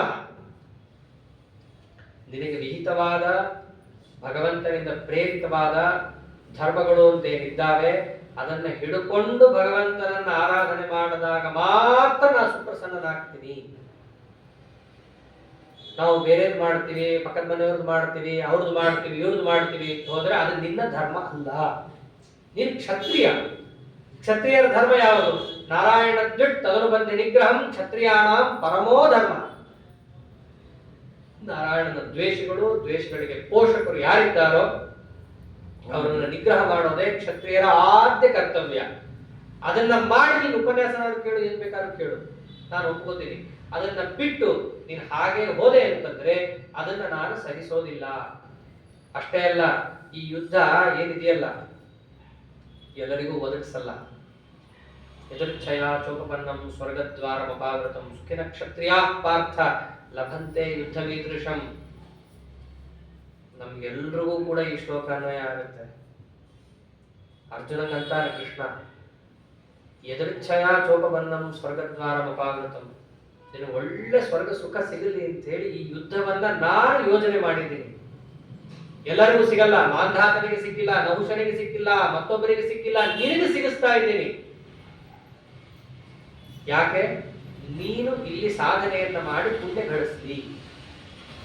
ನಮಗೂ ಹಾಗೆ ಆಗುತ್ತೆ. ಒಳ್ಳೆ ಧರ್ಮ ಕಾರ್ಯ ಮಾಡಬೇಕು ಅಂತ ದೇವರು ನಮಗೆ ಒದಗಿಸ್ತಾನೆ, ಅದ್ರ ಜೊತೆಗೆ ನಮಗೆ ಪ್ರಾಬ್ಲಮ್ಸ್ ಒದಗಿಸ್ತಾನೆ. ಅವನು ಏನಾದರೂ ಕೂಡ ಸತ್ಕಾರ್ಯ ಮಾಡ್ತೀವಿ ಅಂತ ಹೋದ್ರೆ ಎಲ್ಲಿಲ್ಲದರೋ ವಿಘ್ನ ಬರುತ್ತೆ ನಮಗೆ. ಅದನ್ನ ಮೀರಿ ಮೆಟ್ಟಿ ನಿಂತು ಮಾಡಬೇಕು. ಅಲ್ಲಿ ತನಕ ಹೋಗ್ಬೇಕು. ಯಾಕೆ? ನಾವೇನಾದ್ರೂ ಟಿವಿ ನೋಡ್ತೀವಿ ಅಂತ ಕೂತ್ರೆ ಬೇಕಾದಷ್ಟು ಕಾಲಹರಣ ಆಗುತ್ತೆ. ಯಾವ ವಿಘ್ನ ಬರಲ್ಲ. ಅದೇ ನಾವು ಒಂಚೂರು ಸಕಾಲಕ್ಕೆ ಸಂಧ್ಯಾವಂದನೆ ಮಾಡ್ತೀವಿ ಅಂತನೋ, ಇಲ್ಲ ಪಾರಾಯಣ ಮಾಡ್ತೀವಿ ಅಂತನೋ, ಏನೋ ಒಂದು ಕೂಡ್ತೀವಿ ಅಂತಂದ್ರೆ ಅವರವರ ಅನುಭವದಲ್ಲೇ ಇದೆ, ಏನೇನೋ ವಿಘ್ನಗಳು ಬರ್ತವೆ. ಮನಸ್ಸೇ ಸಹಕಾರ ಕೊಡಲ್ಲ. ಇದೆಲ್ಲ ಅನುಭವದಲ್ಲೇ ಇರೋದು.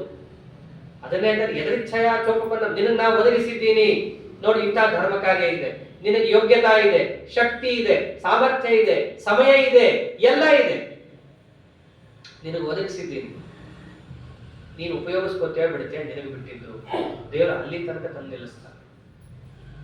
ಒಂದು ವೇಳೆ ನೀನು ಓಡೋದ್ರೆ ಏನಾಗುತ್ತೆ? ಎಲ್ಲ ನಗುತ್ತಾರೆ. ಅರ್ಜುನ ಬಹಳ ದೊಡ್ಡ ವೀರ ಅಂತೆ, ಇಳಿದು ಓಡೋದ. ನೀನು ಕೈ ಮುಕ್ಕೊಂಡು ಭಕ್ತಿಭಾವದಿಂದ ಓಡೋದೆ ಅಂತ ಯಾರೂ ತಿಳ್ಕೊಳ್ಳಲ್ಲ. ಕೆಲವೊಮ್ಮೆ ನಾವು ದೊಡ್ಡ ದೊಡ್ಡ ಕೆಲಸ ಕೈ ಹಾಕಿ ಕೈಲಾಗದೆ ಬಿಟ್ಟು ಹೋದಾಗ ಬೇರೆ ಜನರು ಮಾತಾಡೋದು ಇದೇನೆ. ನಮ್ಗೆಲ್ರಿಗೂ ಅದೇ ಇಲ್ಲ ಅನ್ಸೋದು, ಅವನ್ ಕೈಲಾಗಿಲ್ಲ ಅದಕ್ಕೆ ಬಿಟ್ಟ. ಯಾರಾದ್ರೂ ಕೂಡ ಇಲ್ಲ ರೀ ಒಂದು ಫ್ಯಾಮಿಲಿ ಪ್ರಾಬ್ಲಮ್ ಇತ್ತು ಅದಕ್ಕೆ ಬಿಟ್ಟ ಅಂತ ಒಬ್ಬರಾದ್ರೂ ಮಾತಾಡ್ತಾರ? ಒಬ್ರು ಮಾತಾಡಲ್ಲ.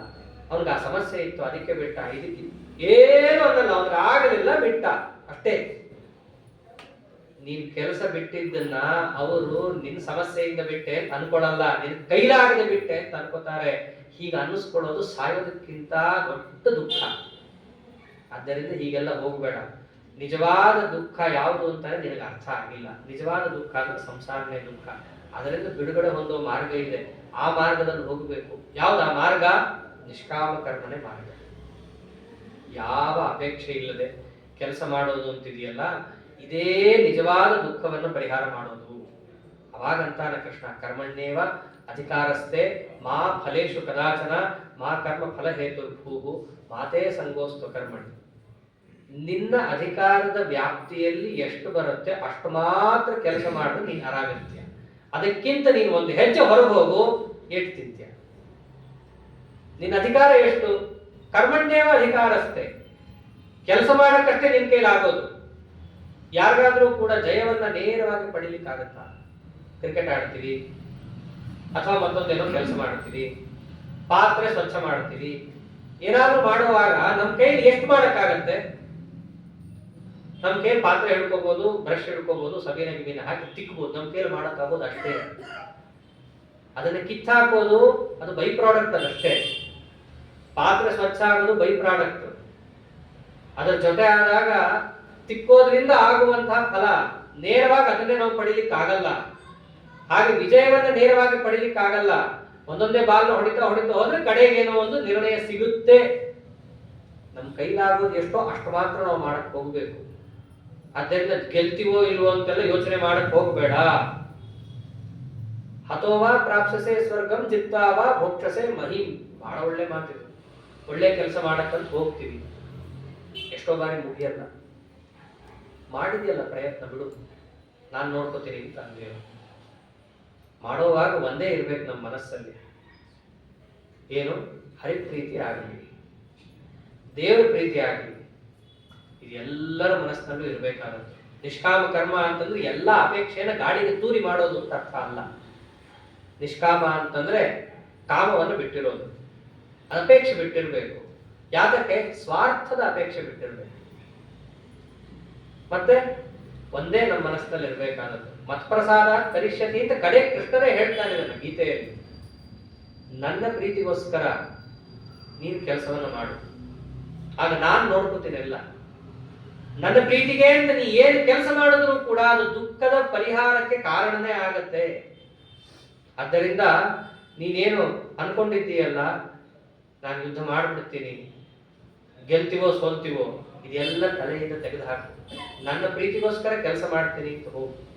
ಅವಾಗ ನಿನಗೆ ಈ ಕರ್ಮ ಅನ್ನೋದು ಬಂಧಕ ಅಲ್ಲ. ಯಾವ ಯುದ್ಧದಿಂದ ಪುಣ್ಯ ಬರಲ್ಲ ಪಾಪ ಬರುತ್ತೆ ಅನ್ಕೊಂಡಿದ್ದೀಯೋ ಅದೇ ಯುದ್ಧ ನಿನಗೆ ಪುಣ್ಯವನ್ನ ತಂದು ಕೊಡುತ್ತೆ. ಈ ನಿಷ್ಕಾಮ ಕರ್ಮವನ್ನ ಮಾಡಿದಾಗ ದುಃಖ ಹೋಗುತ್ತೆ. ನಿಷ್ಕಾಮ ಕರ್ಮ ಮಾಡಬೇಕಾದ್ರೆ ಇಂದ್ರಿಯಗಳನ್ನೆಲ್ಲ ಹತೋಟಿ ಇಟ್ಕೊಂಡಾಗ ಸಾಧ್ಯ ಆಗುತ್ತೆ. ಯಾರನ್ನೋ ಕಣ್ಣಿಂದ ನೋಡಿದ ತಕ್ಷಣ ಮನಸ್ಸು ಕೆಡಿಸ್ಕೊಂಡ್ಬಿಡೋದು, ಹೀಗಿದ್ರೆಲ್ಲ ಬಗೆಹರಿಯಲ್ಲ. ವಿಷಯದ ಕಡೆ ಸರಿಯಾಗಿ ಹತೋಟಿಯಲ್ಲೆಲ್ಲ ಇಟ್ಕೋಬೇಕು ನೀನು. ಒಂದೊಂದೇ ಕೃಷ್ಣ ತಿಳಿಸ್ತಾ ಬರ್ತಾನೆ. ಆದ್ದರಿಂದ ಜ್ಞಾನಕ್ಕೆ ಮಹತ್ವ. ಯಾವ ಜ್ಞಾನಕ್ಕೆ? ಕರ್ಮಕ್ಕಿಂತ ಜ್ಞಾನ. ದೂರೇಣ ಕೇವಲ ಕರ್ಮ ಕೃಷ್ಣ ಅಂತಾರೆ. ನೋಡಿ, ಕೆಲಸಕ್ಕಿಂತ ಬುದ್ಧಿಯನ್ನ ಸರಿಯಾಗಿ ಇಟ್ಕೋಬೇಕು ನಾವು. ಕರ್ಮಕ್ಕಿಂತ ಜ್ಞಾನಕ್ಕೆ ಮಹತ್ವ. ಇವೆಲ್ಲ ಕೃಷ್ಣ ಹೇಳ್ತಾನೆ. ಇಷ್ಟೋ ತನಕ ಕರ್ಮವನ್ನ ಹೊಗಳಿ ಕರ್ಮವನ್ನೇ ಬೈತಾನೆ. ಗೀತೆ ಅಂತಂದ್ರೆ ಒಂದು ರೀತಿಯಲ್ಲಿ ಸುಮ್ಮನೆ ಓದ್ತಾ ಹೋಗ್ತೀವಿ ಅಂತಂದ್ರೆ ಕನ್ಫ್ಯೂಸ್ ಆಗೋದೇ ಹೆಚ್ಚು. ಯಾಕಂದ್ರೆ ಅಷ್ಟು ಗಡಚಿದೆ. ಅರ್ಜುನನೇ ಕೇಳ್ಬಿಡ್ತಾನೆ, ಇಷ್ಟೋ ತನಕ ನನಗೆ ಕೆಲಸ ಮಾಡು ನೀನೇ ಅಂದೆ. ನೀನೇನೆ ಕೆಲಸ ಎಲ್ಲ ದೊಡ್ಡದಲ್ಲ, ಬುದ್ಧಿಯೋಗ ಧನಂಜಯ, ಬುದ್ಧಿ ಜ್ಞಾನ ಮುಖ್ಯ, ನೀನೇ ಅಂದೆ. ನನಗೇ ಸಂಶಯ ಬರುತ್ತೆ ಅಂತ ನಾನು.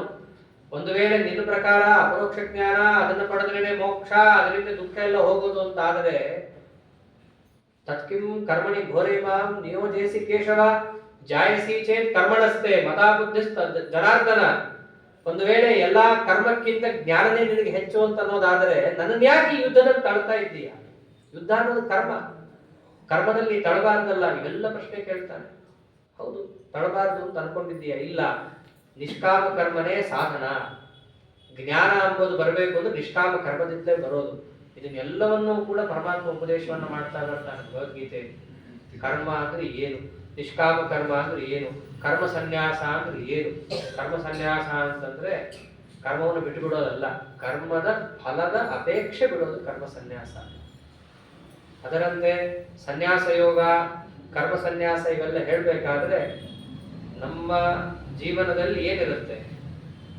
3: ಕರ್ಮ, ಅಕರ್ಮ, ವಿಕರ್ಮ ಅಂತ. ಅಕರ್ಮಕ್ಕಿಂತ ವಿಕರ್ಮಕ್ಕಿಂತ ಅಕರ್ಮ ಹೆಚ್ಚು, ಅಕರ್ಮಕ್ಕಿಂತ ಕರ್ಮ ಹೆಚ್ಚು ಅಂತ. ಕರ್ಮ ಜ್ಯಾಯೋ ಹ್ಯಕರ್ಮಣ. ವಿಕರ್ಮ ಅಂದ್ರೆ ವಿರುದ್ಧವಾದ ಕೆಲಸ, ಕೆಟ್ಟ ಕೆಲಸ. ಕೆಟ್ಟ ಕೆಲಸ ಮಾಡೋದಕ್ಕಿಂತ ಕೆಲಸನೇ ಮಾಡದಿರೋದು ಬೆಟರ್. ವಿಕರ್ಮಕ್ಕಿಂತ ಅಕರ್ಮ ಹೆಚ್ಚು.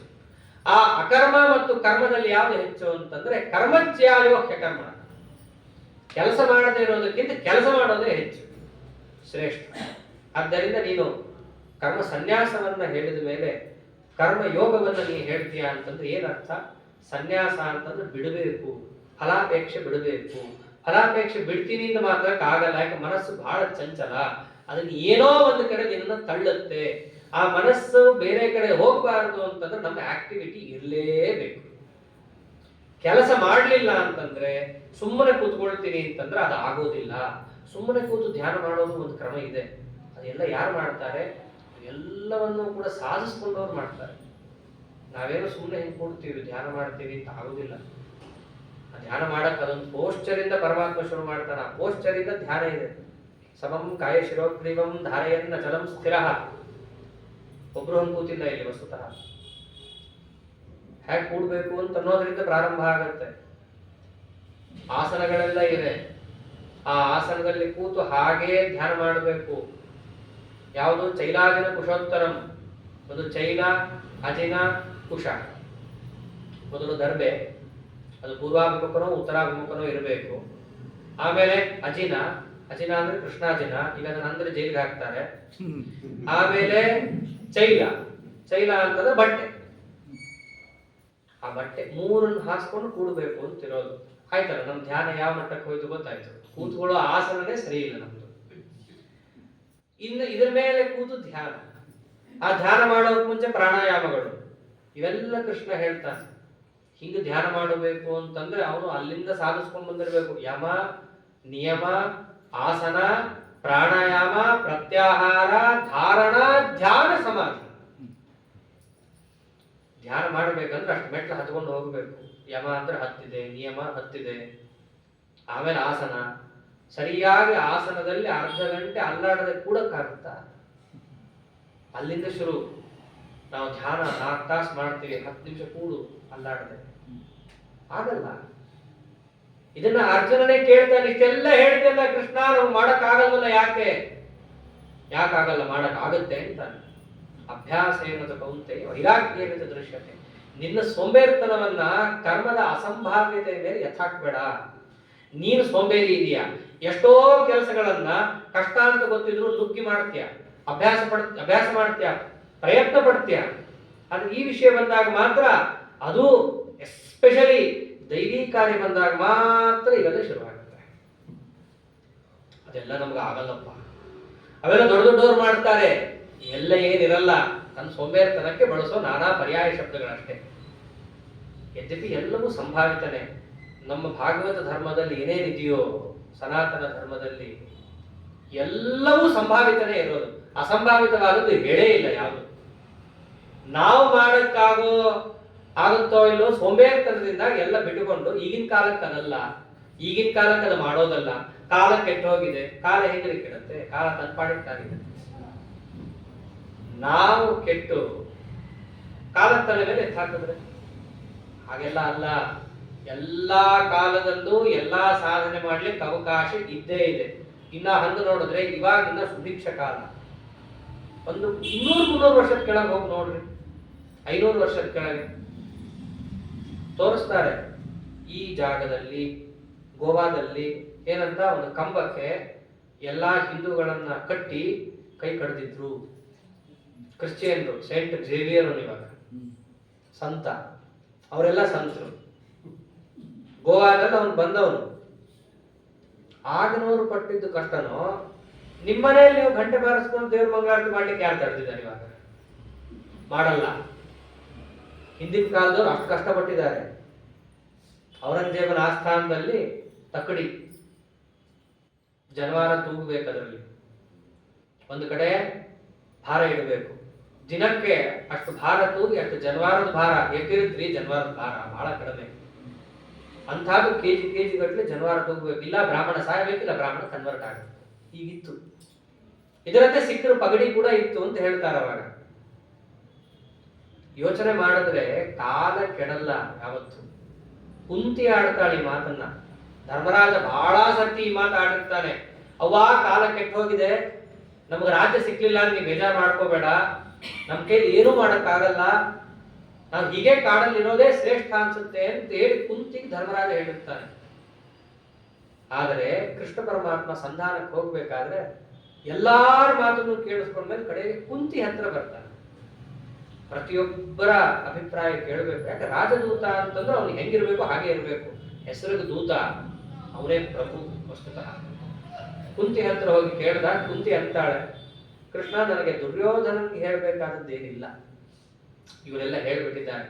ನನ್ನ ಮಗನಿಗೆ ಹೇಳೋದು ಒಂದಿದೆ ಅಂತಾಳೆ. ನಾನು ಹೇಳಿದ್ರೆ ಕೇಳಲ್ಲ, ಇಷ್ಟುದ್ದ ಉಪನ್ಯಾಸ ಮಾಡ್ತಾನೆ ನನಗೆ, ನೀನು ಹೇಳು ಕೇಳ್ತಾನೆ. ಏನ್ ಹೇಳ್ಬೇಕು ಕುಂತಿ? ಕುಂತಿ ಒಂದು ಮಾತಂತಾಳೆ, ರಾಜಾವಾ ಕಾರಣಂ ರಾಜ್ಞ ಕಾಲೋವಾ ರಾಜಕಾರಣ. ರಾಜಕಾರಣನೋ ಕಾಲ ಕಾರಣನೋ ಕೆಡ್ಲಿಕ್ಕೆ ಅಂತ. ಅವಾಗ ಕುಂತಿ ಹೇಳ್ತಾಳೆ, ಇತಿತೆ ಸಂಶಯೋ ಮಾಭೂತ್ ರಾಜ ಕಾಲಸ್ಯ ಕಾರಣ. ಕಾಲ ಕೆಡ್ಲಿಕ್ಕೆ ರಾಜಕಾರಣನೇ ಹೊತ್ತು ರಾಜನಿಂದ ಕಾಲ ಕೆಡಲ್ಲ. ನನ್ನ ಮಗನಿಗೆ ಹೋಗಿ ಹೇಳು, ಅವನ್ ತಲೆ ಸರಿ ಮಾಡಿಕೊಳ್ಳಿ, ಅವನಿಂದಾಗಿ ಕಾಲ ಕೆಟ್ಟಿದೆ, ಕಾಲದಿಂದಾಗಿ ಯಾರು ಕೆಟ್ಟಿಲ್ಲ, ಇಷ್ಟು ಕೃಷ್ಣ ಹೋಗಿ ಹೇಳು ಅಂತ ಕುಂತಿ ಹೇಳ್ತಾಳೆ. ಆಗ್ಲಿ ನೀನು ಗಾಬರಿ ಆಗಬೇಡ, ನಾನೆಲ್ಲ ಮಾಡ್ತೀನಿ, ಪರಮಾತ್ಮ ಹೋಗ್ತಾನೆ. ಅಂದ್ರೆ ಈಗಿನ ಕಾಲದಲ್ಲೂ ಕೂಡ ಎಷ್ಟೋ ಕೆಲಸಗಳು ನಾವೇನ್ ಅನ್ಕೋತೀವಿ ಈಗಿನ ಕಾಲದಲ್ಲಿ ಮಾಡಕ್ಕಾಗಲ್ಲ. ಕೆಲವೊಂದು ನಮ್ಮ ಸಾಧನ ವೈಗುಣ್ಯ ಇದೆ, ಕೆಲವೊಂದು ಪದಾರ್ಥನೇ ಸಿಗಲ್ಲ. ಸಿಕ್ಕ ಪದಾರ್ಥದಲ್ಲಾದ್ರೂ ಮಾಡ್ತೀವ? ಮಾಡಲ್ಲ. ಅದಕ್ಕೇನ್ ಕಾರಣ? ಮನೋ ದೌರ್ಬಲ್ಯ, ಒಂದು ಪರಿಸರದಲ್ಲಿರೋ ದೌರ್ಬಲ್ಯ, ಎಲ್ಲದಕ್ಕಿಂತ ತನಗೆ ಇರಲ್ಲ ಸೋಂಬೇರಿತನ. ಇವು ಮೂರಿರೋದ್ರಿಂದ ನಮ್ಮ ಕರ್ಮದಿಂದ ನಾವೇ ಹಿಂದೆ ಹೋಗ್ತಾ ಇರ್ತೀವಿ. ಅರ್ಜುನನಿಗೂ ಅದೇ ಹೇಳ್ತಾನೆ, ನೀನೇ ಹೇಳ್ಕೊಂಡಿದ್ದೀಯಾ ದೌರ್ಬಲ್ಯ ಇದೆ, ದೌರ್ಬಲ್ಯ ಇದೆ, ಮೊದಲು ಅದನ್ನ ಬಿಸಾಕು. ಯಾಕೆ ಆ ದೌರ್ಬಲ್ಯ ಬಂತು? ನೀನು ಅನ್ಕೊಂಡಿದ್ದೀಯಲ್ಲ ಯಾರ್ಯಾರ್ದೋ ಮೇಲೆ ಮೋಹ, ಅದರಿಂದಾಗ ಅವೆಲ್ಲ ಬಂದಿದೆ. ಅದರಿಂದಾಗ ಅದನ್ನು ಬಿಡು, ನನ್ನಲ್ಲಿ ಮನಸ್ಸಿಡು, ನನ್ನ ಜ್ಞಾನವನ್ನು ಪಡ್ಕೋ. ಇವೆಲ್ಲ ಪರಮಾತ್ಮ ಹೇಳಿದಾಗ ಅರ್ಜುನ ಒಂದೊಂದೇ ಕೇಳ್ತಾ, ಯಾವಾಗ ನಮ್ಮ ಮನಸ್ಸು ಭಗವತ್ ಪ್ರವಣ ಆಗುತ್ತೋ ಅವಾಗ ನಿಜವಾದ ನಿಷ್ಕಾಮ ಕರ್ಮ ಪ್ರಾರಂಭ ಆಗುತ್ತೆ. ಜಗತ್ತಿನ ಬಗ್ಗೆ ನಾವು ಎಷ್ಟು ತಿಳ್ಕೊಳಕ್ ಹೋಗ್ತೀವೋ ಅಷ್ಟು ಸಕಾಮ ಬರುತ್ತೆ. ಯಾಕೆ ಅಂತಂದ್ರೆ ವಿಷಯವನ್ನೇ ಧ್ಯಾನ ಮಾಡ್ತಿದ್ರೆ ವಿಷಯದ ಬಗ್ಗೆ ಆಸಕ್ತಿ ಬರುತ್ತೆ. ಆಸಕ್ತಿ ಬಂತು ಅಂದ್ರೆ ಸಂಘ ಅಲ್ಲೇ ಬರುತ್ತೆ. ವಿಷಯ ಬೇಕು ಅಂತಾಯ್ತು ಅಂತಂದ್ರೆ ಅದು ನಮಗೆಲ್ಲ ಸಿಗಲ್ಲ. ಸಿಗದೇ ಇದ್ದಾಗ ಸಿಟ್ಟು ಬರುತ್ತೆ. ಸಿಟ್ಟು ಬಂದಾಗ ಮುಂದಿನ ಏನೇನಾಗಬೇಕು ಆಗ್ತಾ ಹೋಗುತ್ತೆ. ಸಿಟ್ಟು ಬಂತು ಅಂದ್ರೆ ಒಂದ್ ಸರ್ತಿ, ಮಹಾಭಾರತದಲ್ಲೇ ಹೇಳ್ತಾರೆ, ಒಂದು ಸರ್ತಿ ನಮಗೆ ಉಗ್ರವಾದ ಸಿಟ್ಟು ಬಂತು ಅಂತಂದ್ರೆ ನಮ್ಮ ಮನಸ್ಸು ಪೂರ್ಣ ಶಾಂತ ಆಗ್ಬೇಕು ಅಂದ್ರೆ ಕನಿಷ್ಠ 7 ದಿವಸ ಬೇಕು ಅಂತ. ಮನಸ್ಸು ಪೂರ್ಣ ಒಂದು ಸಮಸ್ಥಿತಿಗೆ ಬರಬೇಕು ಅಂದ್ರೆ ಕನಿಷ್ಠ 7 ದಿವಸ ಬೇಕು. ಹಾಗೆ ಅಂದ್ರೆ ವೀಣಾ ತಂತಿರಿವ ಅಂತ, ಒಂದು ವೀಣೆಯ ತಂತಿಯನ್ನ ಬಾರಿಸಿದ್ರೆ ಸಪ್ಪಳ ನಿಮಗೆ ಏನು ಒಂದು ಕ್ಷಣ ಕೇಳಿಸ್ಬೋದು, ಆದ್ರೆ ಆ ತಂತಿಯಲ್ಲಿರುವ ವೈಬ್ರೇಷನ್ ನಿಲ್ಲಕ್ಕೆ ಬಹಳ ಹೊತ್ತು ಬೇಕು. ಹಾಗೆ ಒಂದು ಸರ್ತಿ ಮನಸ್ಸು ಸಿಟ್ಟಾಯ್ತು ಅಂತಂದ್ರೆ ಮೇಲ್ನೋಟಕ್ಕೆ ಸಿಟ್ಟು ಹೋಯ್ತು ಅಂತ ನಿಮ್ಗೆ ಅನ್ಸಿರುತ್ತೆ, ಆ ವೈಬ್ರೇಷನ್ ಇದ್ದೇ ಇರುತ್ತೆ. ನಾವು ಆ ವಾರದಲ್ಲಿ ಇನ್ನಿಷ್ಟು ಸರ್ತಿ ಸಿಟ್ಟು ಮಾಡಿರ್ತೀವಿ. ಆದ್ದರಿಂದ ನಮಗೆ ಸಿಟ್ಟಿಲ್ಲ ಅಂತ ಯಾರು ಅನ್ಕೊಂಡಿರ್ತಾರೋ ಒಂದ್ ಸ್ವಲ್ಪ ಇವೆಲ್ಲ ನಾವು ನೋಡ್ಕೋಬೇಕು. ಇವೆಲ್ಲ ನಾವು ನೋಡ್ಕೊಂಡಾಗ ನಮ್ಮ ಮನಸ್ಥಿತಿ ನಮ್ಗೆ ಗೊತ್ತಾಗತ್ತೆ. ಮನಸ್ಸನ್ನ ನಾವು ವಿಷಯದ ಕಡೆ ಹಾಕಿದಷ್ಟು ಇವೆಲ್ಲ ಹಣೆಬಾರ. ಅದೇ ಮನಸ್ಸನ್ನು ಎಲ್ಲಿಗೆ ಹಾಕಬೇಕು? ಪರಮಾತ್ಮನ ಕಡೆ ಹಾಕಬೇಕು. ಪರಮಾತ್ಮನ ಕಡೆ ಹಾಕಬೇಕು ಅಂದ್ರೆ ಪರಮಾತ್ಮನ ಬಗ್ಗೆ ತಿಳ್ಕೋಬೇಕು. ಅರ್ಜುನಗೆ ಆಸಕ್ತಿ ಬರುತ್ತೆ. ಅವಾಗ ಪರಮಾತ್ಮನ ವಿಷಯಗಳನ್ನೇ ತಿಳಿಸ್ತಾ ಬರ್ತಾನೆ ಕೃಷ್ಣ. ಮೊದಲು 6 ಅಧ್ಯಾಯ ಸಾಧನ ಷಟ್ಕ, ಆಮೇಲೆ 6 ಅಧ್ಯಾಯ ಅಪರೋಕ್ಷ ಜ್ಞಾನ ಷಟ್ಕ, ಉಳಿದ 6 ಅಧ್ಯಾಯ ಇದೆಯಲ್ಲ ಅದನ್ನ ಇವೆರಡನ್ನು ಮಿಶ್ರಿತವಾದ ಷಟ್ಕ ಅಂತ. ಅದಕ್ಕೆ ಆ ಅಧ್ಯಾಯಗಳಲ್ಲಿ ತಿಳಿಸಿ ಕಡೆಗೆ ಅರ್ಜುನ ಒಂದು ಮಾತಂತ, ಎಲ್ಲ ಕೇಳಿದೆ, ನಿನ್ನ ಅನುಗ್ರಹದಿಂದ ಇವೆಲ್ಲ ನಾ ಕೇಳಿದೆ, ನಿನ್ನ ಆಶೀರ್ವಾದ ಇರಲಿ ಕೃಷ್ಣ ಅಂತಂದಾಗ ಕಡೆಗೆ ಕೃಷ್ಣ ಸಾಮಾನ್ಯವಾಗಿ ಎಲ್ರಿಗೂ ಉಪದೇಶ ಮಾಡೋ ಹಾಗೆ ಮಾಡಿ ಒಂದು ಮಾತಂತ, ಯಥೇಚ್ಛಸಿ ತಥಾಕು. ಇಲ್ಲಿ ತನಕ ಒಂದು ವೇಳೆ ಅಹಂಕಾರದಿಂದ ಅರ್ಜುನ ನೀನು ಯುದ್ಧ ಮಾಡಲಿಲ್ಲ ಅಂತಂದ್ರೆ ಪ್ರಕೃತಿ ಸ್ವಾಂ ನಿಯೋಕ್ಷಸಿ, ಅಲ್ಲಿ ತನಕ ಹೋಗ್ತಾನೆ. ಭಗವದ್ಗೀತೆ ಮಾತುಗಳನ್ನು ನೋಡ್ಬೇಕು 18ನೇ ಅಧ್ಯಾಯದಲ್ಲಿ. ಹೇಳದಿ, ನೀನ್ ಯಾರು? ಸಾರಥಿ, ನಿನ್ ಕೆಲಸ ನೀ ಮಾಡು ಅಂತೇನಾದ್ರು ನೀನು ಅಹಂಕಾರದಿಂದಾಗಿ ನಾನು ಯುದ್ಧ ಮಾಡೋನು, ನನಗೇನ್ ಬೇಕು ಗೊತ್ತಿದೆ, ನೀನ್ ಯಾರು ನನಗೆ ಹೇಳೋನು ಅಂತೇನಾದ್ರು ನೀನು ಹಾರಾಡಿದ್ರೆ ಪ್ರಕೃತಿ ಸ್ವಾಂ ನಿಯೋಕ್ಷಸಿ, ಪ್ರಕೃತಿ ನೀನ್ ನೋಡ್ಕೊಳ್ಳುತ್ತೆ. ಒಂದರ್ಥ ಆದ್ರೆ ಪ್ರಕೃತಿ ಸ್ವಾಂ ನಿಯೋಕ್ಷಸಿ, ನಿನ್ನ ಒಳಗೆ ಪ್ರಕೃಷ್ಟ ಕೃತಿ ಒಳಗಿರೋ ನಾನೇ. ಹೃದ್ದೇಶೇ ಅರ್ಜುನ ತಿಷ್ಠತಿ ಭ್ರಾಮಯನ್ ಸರ್ವಭೂತಾನಿ ಯಂತ್ರಾರೂಢಾನಿ ಮಾಯೆಯ. ನೀನು ಹಾರಾಡ್ತೀನಿ ಅಂತ ಅನ್ಕೊಂಡಿದ್ದೀಯ, ನೀನಲ್ಲ. ಈಶ್ವರ ಒಬ್ಬ ಒಳಗಿದ್ದಾನೆ ಹೃದಯದಲ್ಲಿ, ಅವನು ನಿನ್ನನ್ನು ಆಟಾಡಿಸ್ತಾ ಇದ್ದಾನೆ. ಹೆಂಗೆ ಒಂದು ಯಂತ್ರವನ್ನ ಆಟಾಡಿಸ್ತಾರೋ ಹಾಗೆ.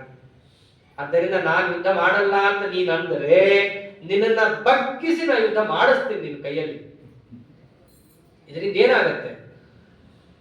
ಯುದ್ಧ ಆಗೋದಾಗತ್ತೆ, ನಡೆಯುತ್ತೆ, ಹೋಗೋರು ಹೋಗ್ತಾರೆ, ಎಲ್ಲ ಆಗತ್ತೆ. ಆ ವಿಶ್ವರೂಪ ನೋಡಿದಾಗ ಅರ್ಜುನಗೂ ಗೊತ್ತಾಗತ್ತೆ. ಆ ವಿಶ್ವರೂಪದ ಬಾಯಲ್ಲಿ ದ್ರೋಣ, ಕರ್ಣ, ಭೀಷ್ಮ ಎಲ್ಲ ಪರಮಾತ್ಮನ ಬಾಯಲ್ಲಿ ಹೋಗೋದನ್ನು ಕೂಡ ನೋಡ್ಬಿಡ್ತಾನೆ. ಅವಾಗ್ಲೇ ಕೃಷ್ಣ ಅನ್ನೋದು, ದ್ರೋಣನನ್ನ ನಾ ಕೊಲ್ತೀನಿ, ದುಃಖ ಅಂತ ಇದ್ದೀಯಲ್ಲ ಅರ್ಜುನ, ನೀನ್ ಕೊಲ್ಲೋನಲ್ಲ, ನಿಮಿತ್ತ ಮಾತ್ರ ಭವಸೌಖ್ಯ ಸಾಚೆ, ನೀನ್ ನಿಮಿತ್ತ ಅಷ್ಟೇ. ನೀನು ಅಸ್ತ್ರವನ್ನ ಬಿಡೋಕ್ಕೂ ಮುಂಚೆನೆ ಮಯೈವೇತೆ ನಿಹತಾ ಪೂರ್ವಮೇವ, ಮುಂಚೆನೆ ಇವನ್ನೆಲ್ಲ ಕೊಂದು ಆಗೋಗಿದೆ ನಾನು. ಆದ್ದರಿಂದ ನಾ ಕೊಲ್ತಿದ್ದೀನಿ, ನಾ ಮಾಡ್ತಿದ್ದೀನಿ. ನಿನ್ನ ಸೈನಿಕರಷ್ಟೇ ಅಲ್ಲ, ಅವ್ರ ಸೈನಿಕರಲ್ಲ, ನಿನ್ನ ಸೈನಿಕರನ್ನು ನಾ ಸ್ವಾಹ ತಗೊಳ್ತಾ ಇದ್ದೀನಿ ಅಂತ ವಿಶ್ವರೂಪದಲ್ಲಿ ಅವೆಲ್ಲ ನೋಡ್ಬಿಡ್ತಾನೆ. ಉಳಿಯೋರು ಯಾರೋ ಕೆಲವು ಬೆರಳಿಕೆಯಷ್ಟು ಜನರು ಮಾತ್ರ ಉಳ್ಕೊಳ್ಳೋದು.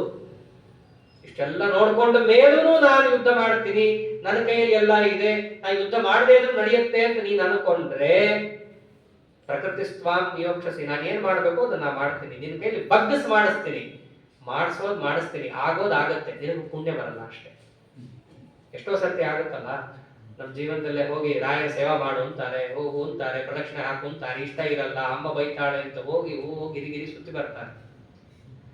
ಮಾಡೋದು ಮಾಡದ, ಹೋಗೋದು ಹೋದ, ಸುತ್ತೋದು ಸುತ್ತದ. ಒಂಚೂರು ಭಕ್ತಿಯಿಂದ ಹೋಗಿದ್ರೆ ಅದೇ ಕೆಲಸನೇ ಮಾಡಿರ್ತಾನೆ, ಅಷ್ಟೇ ಶ್ರಮ ಪಟ್ಟಿರ್ತಾನೆ.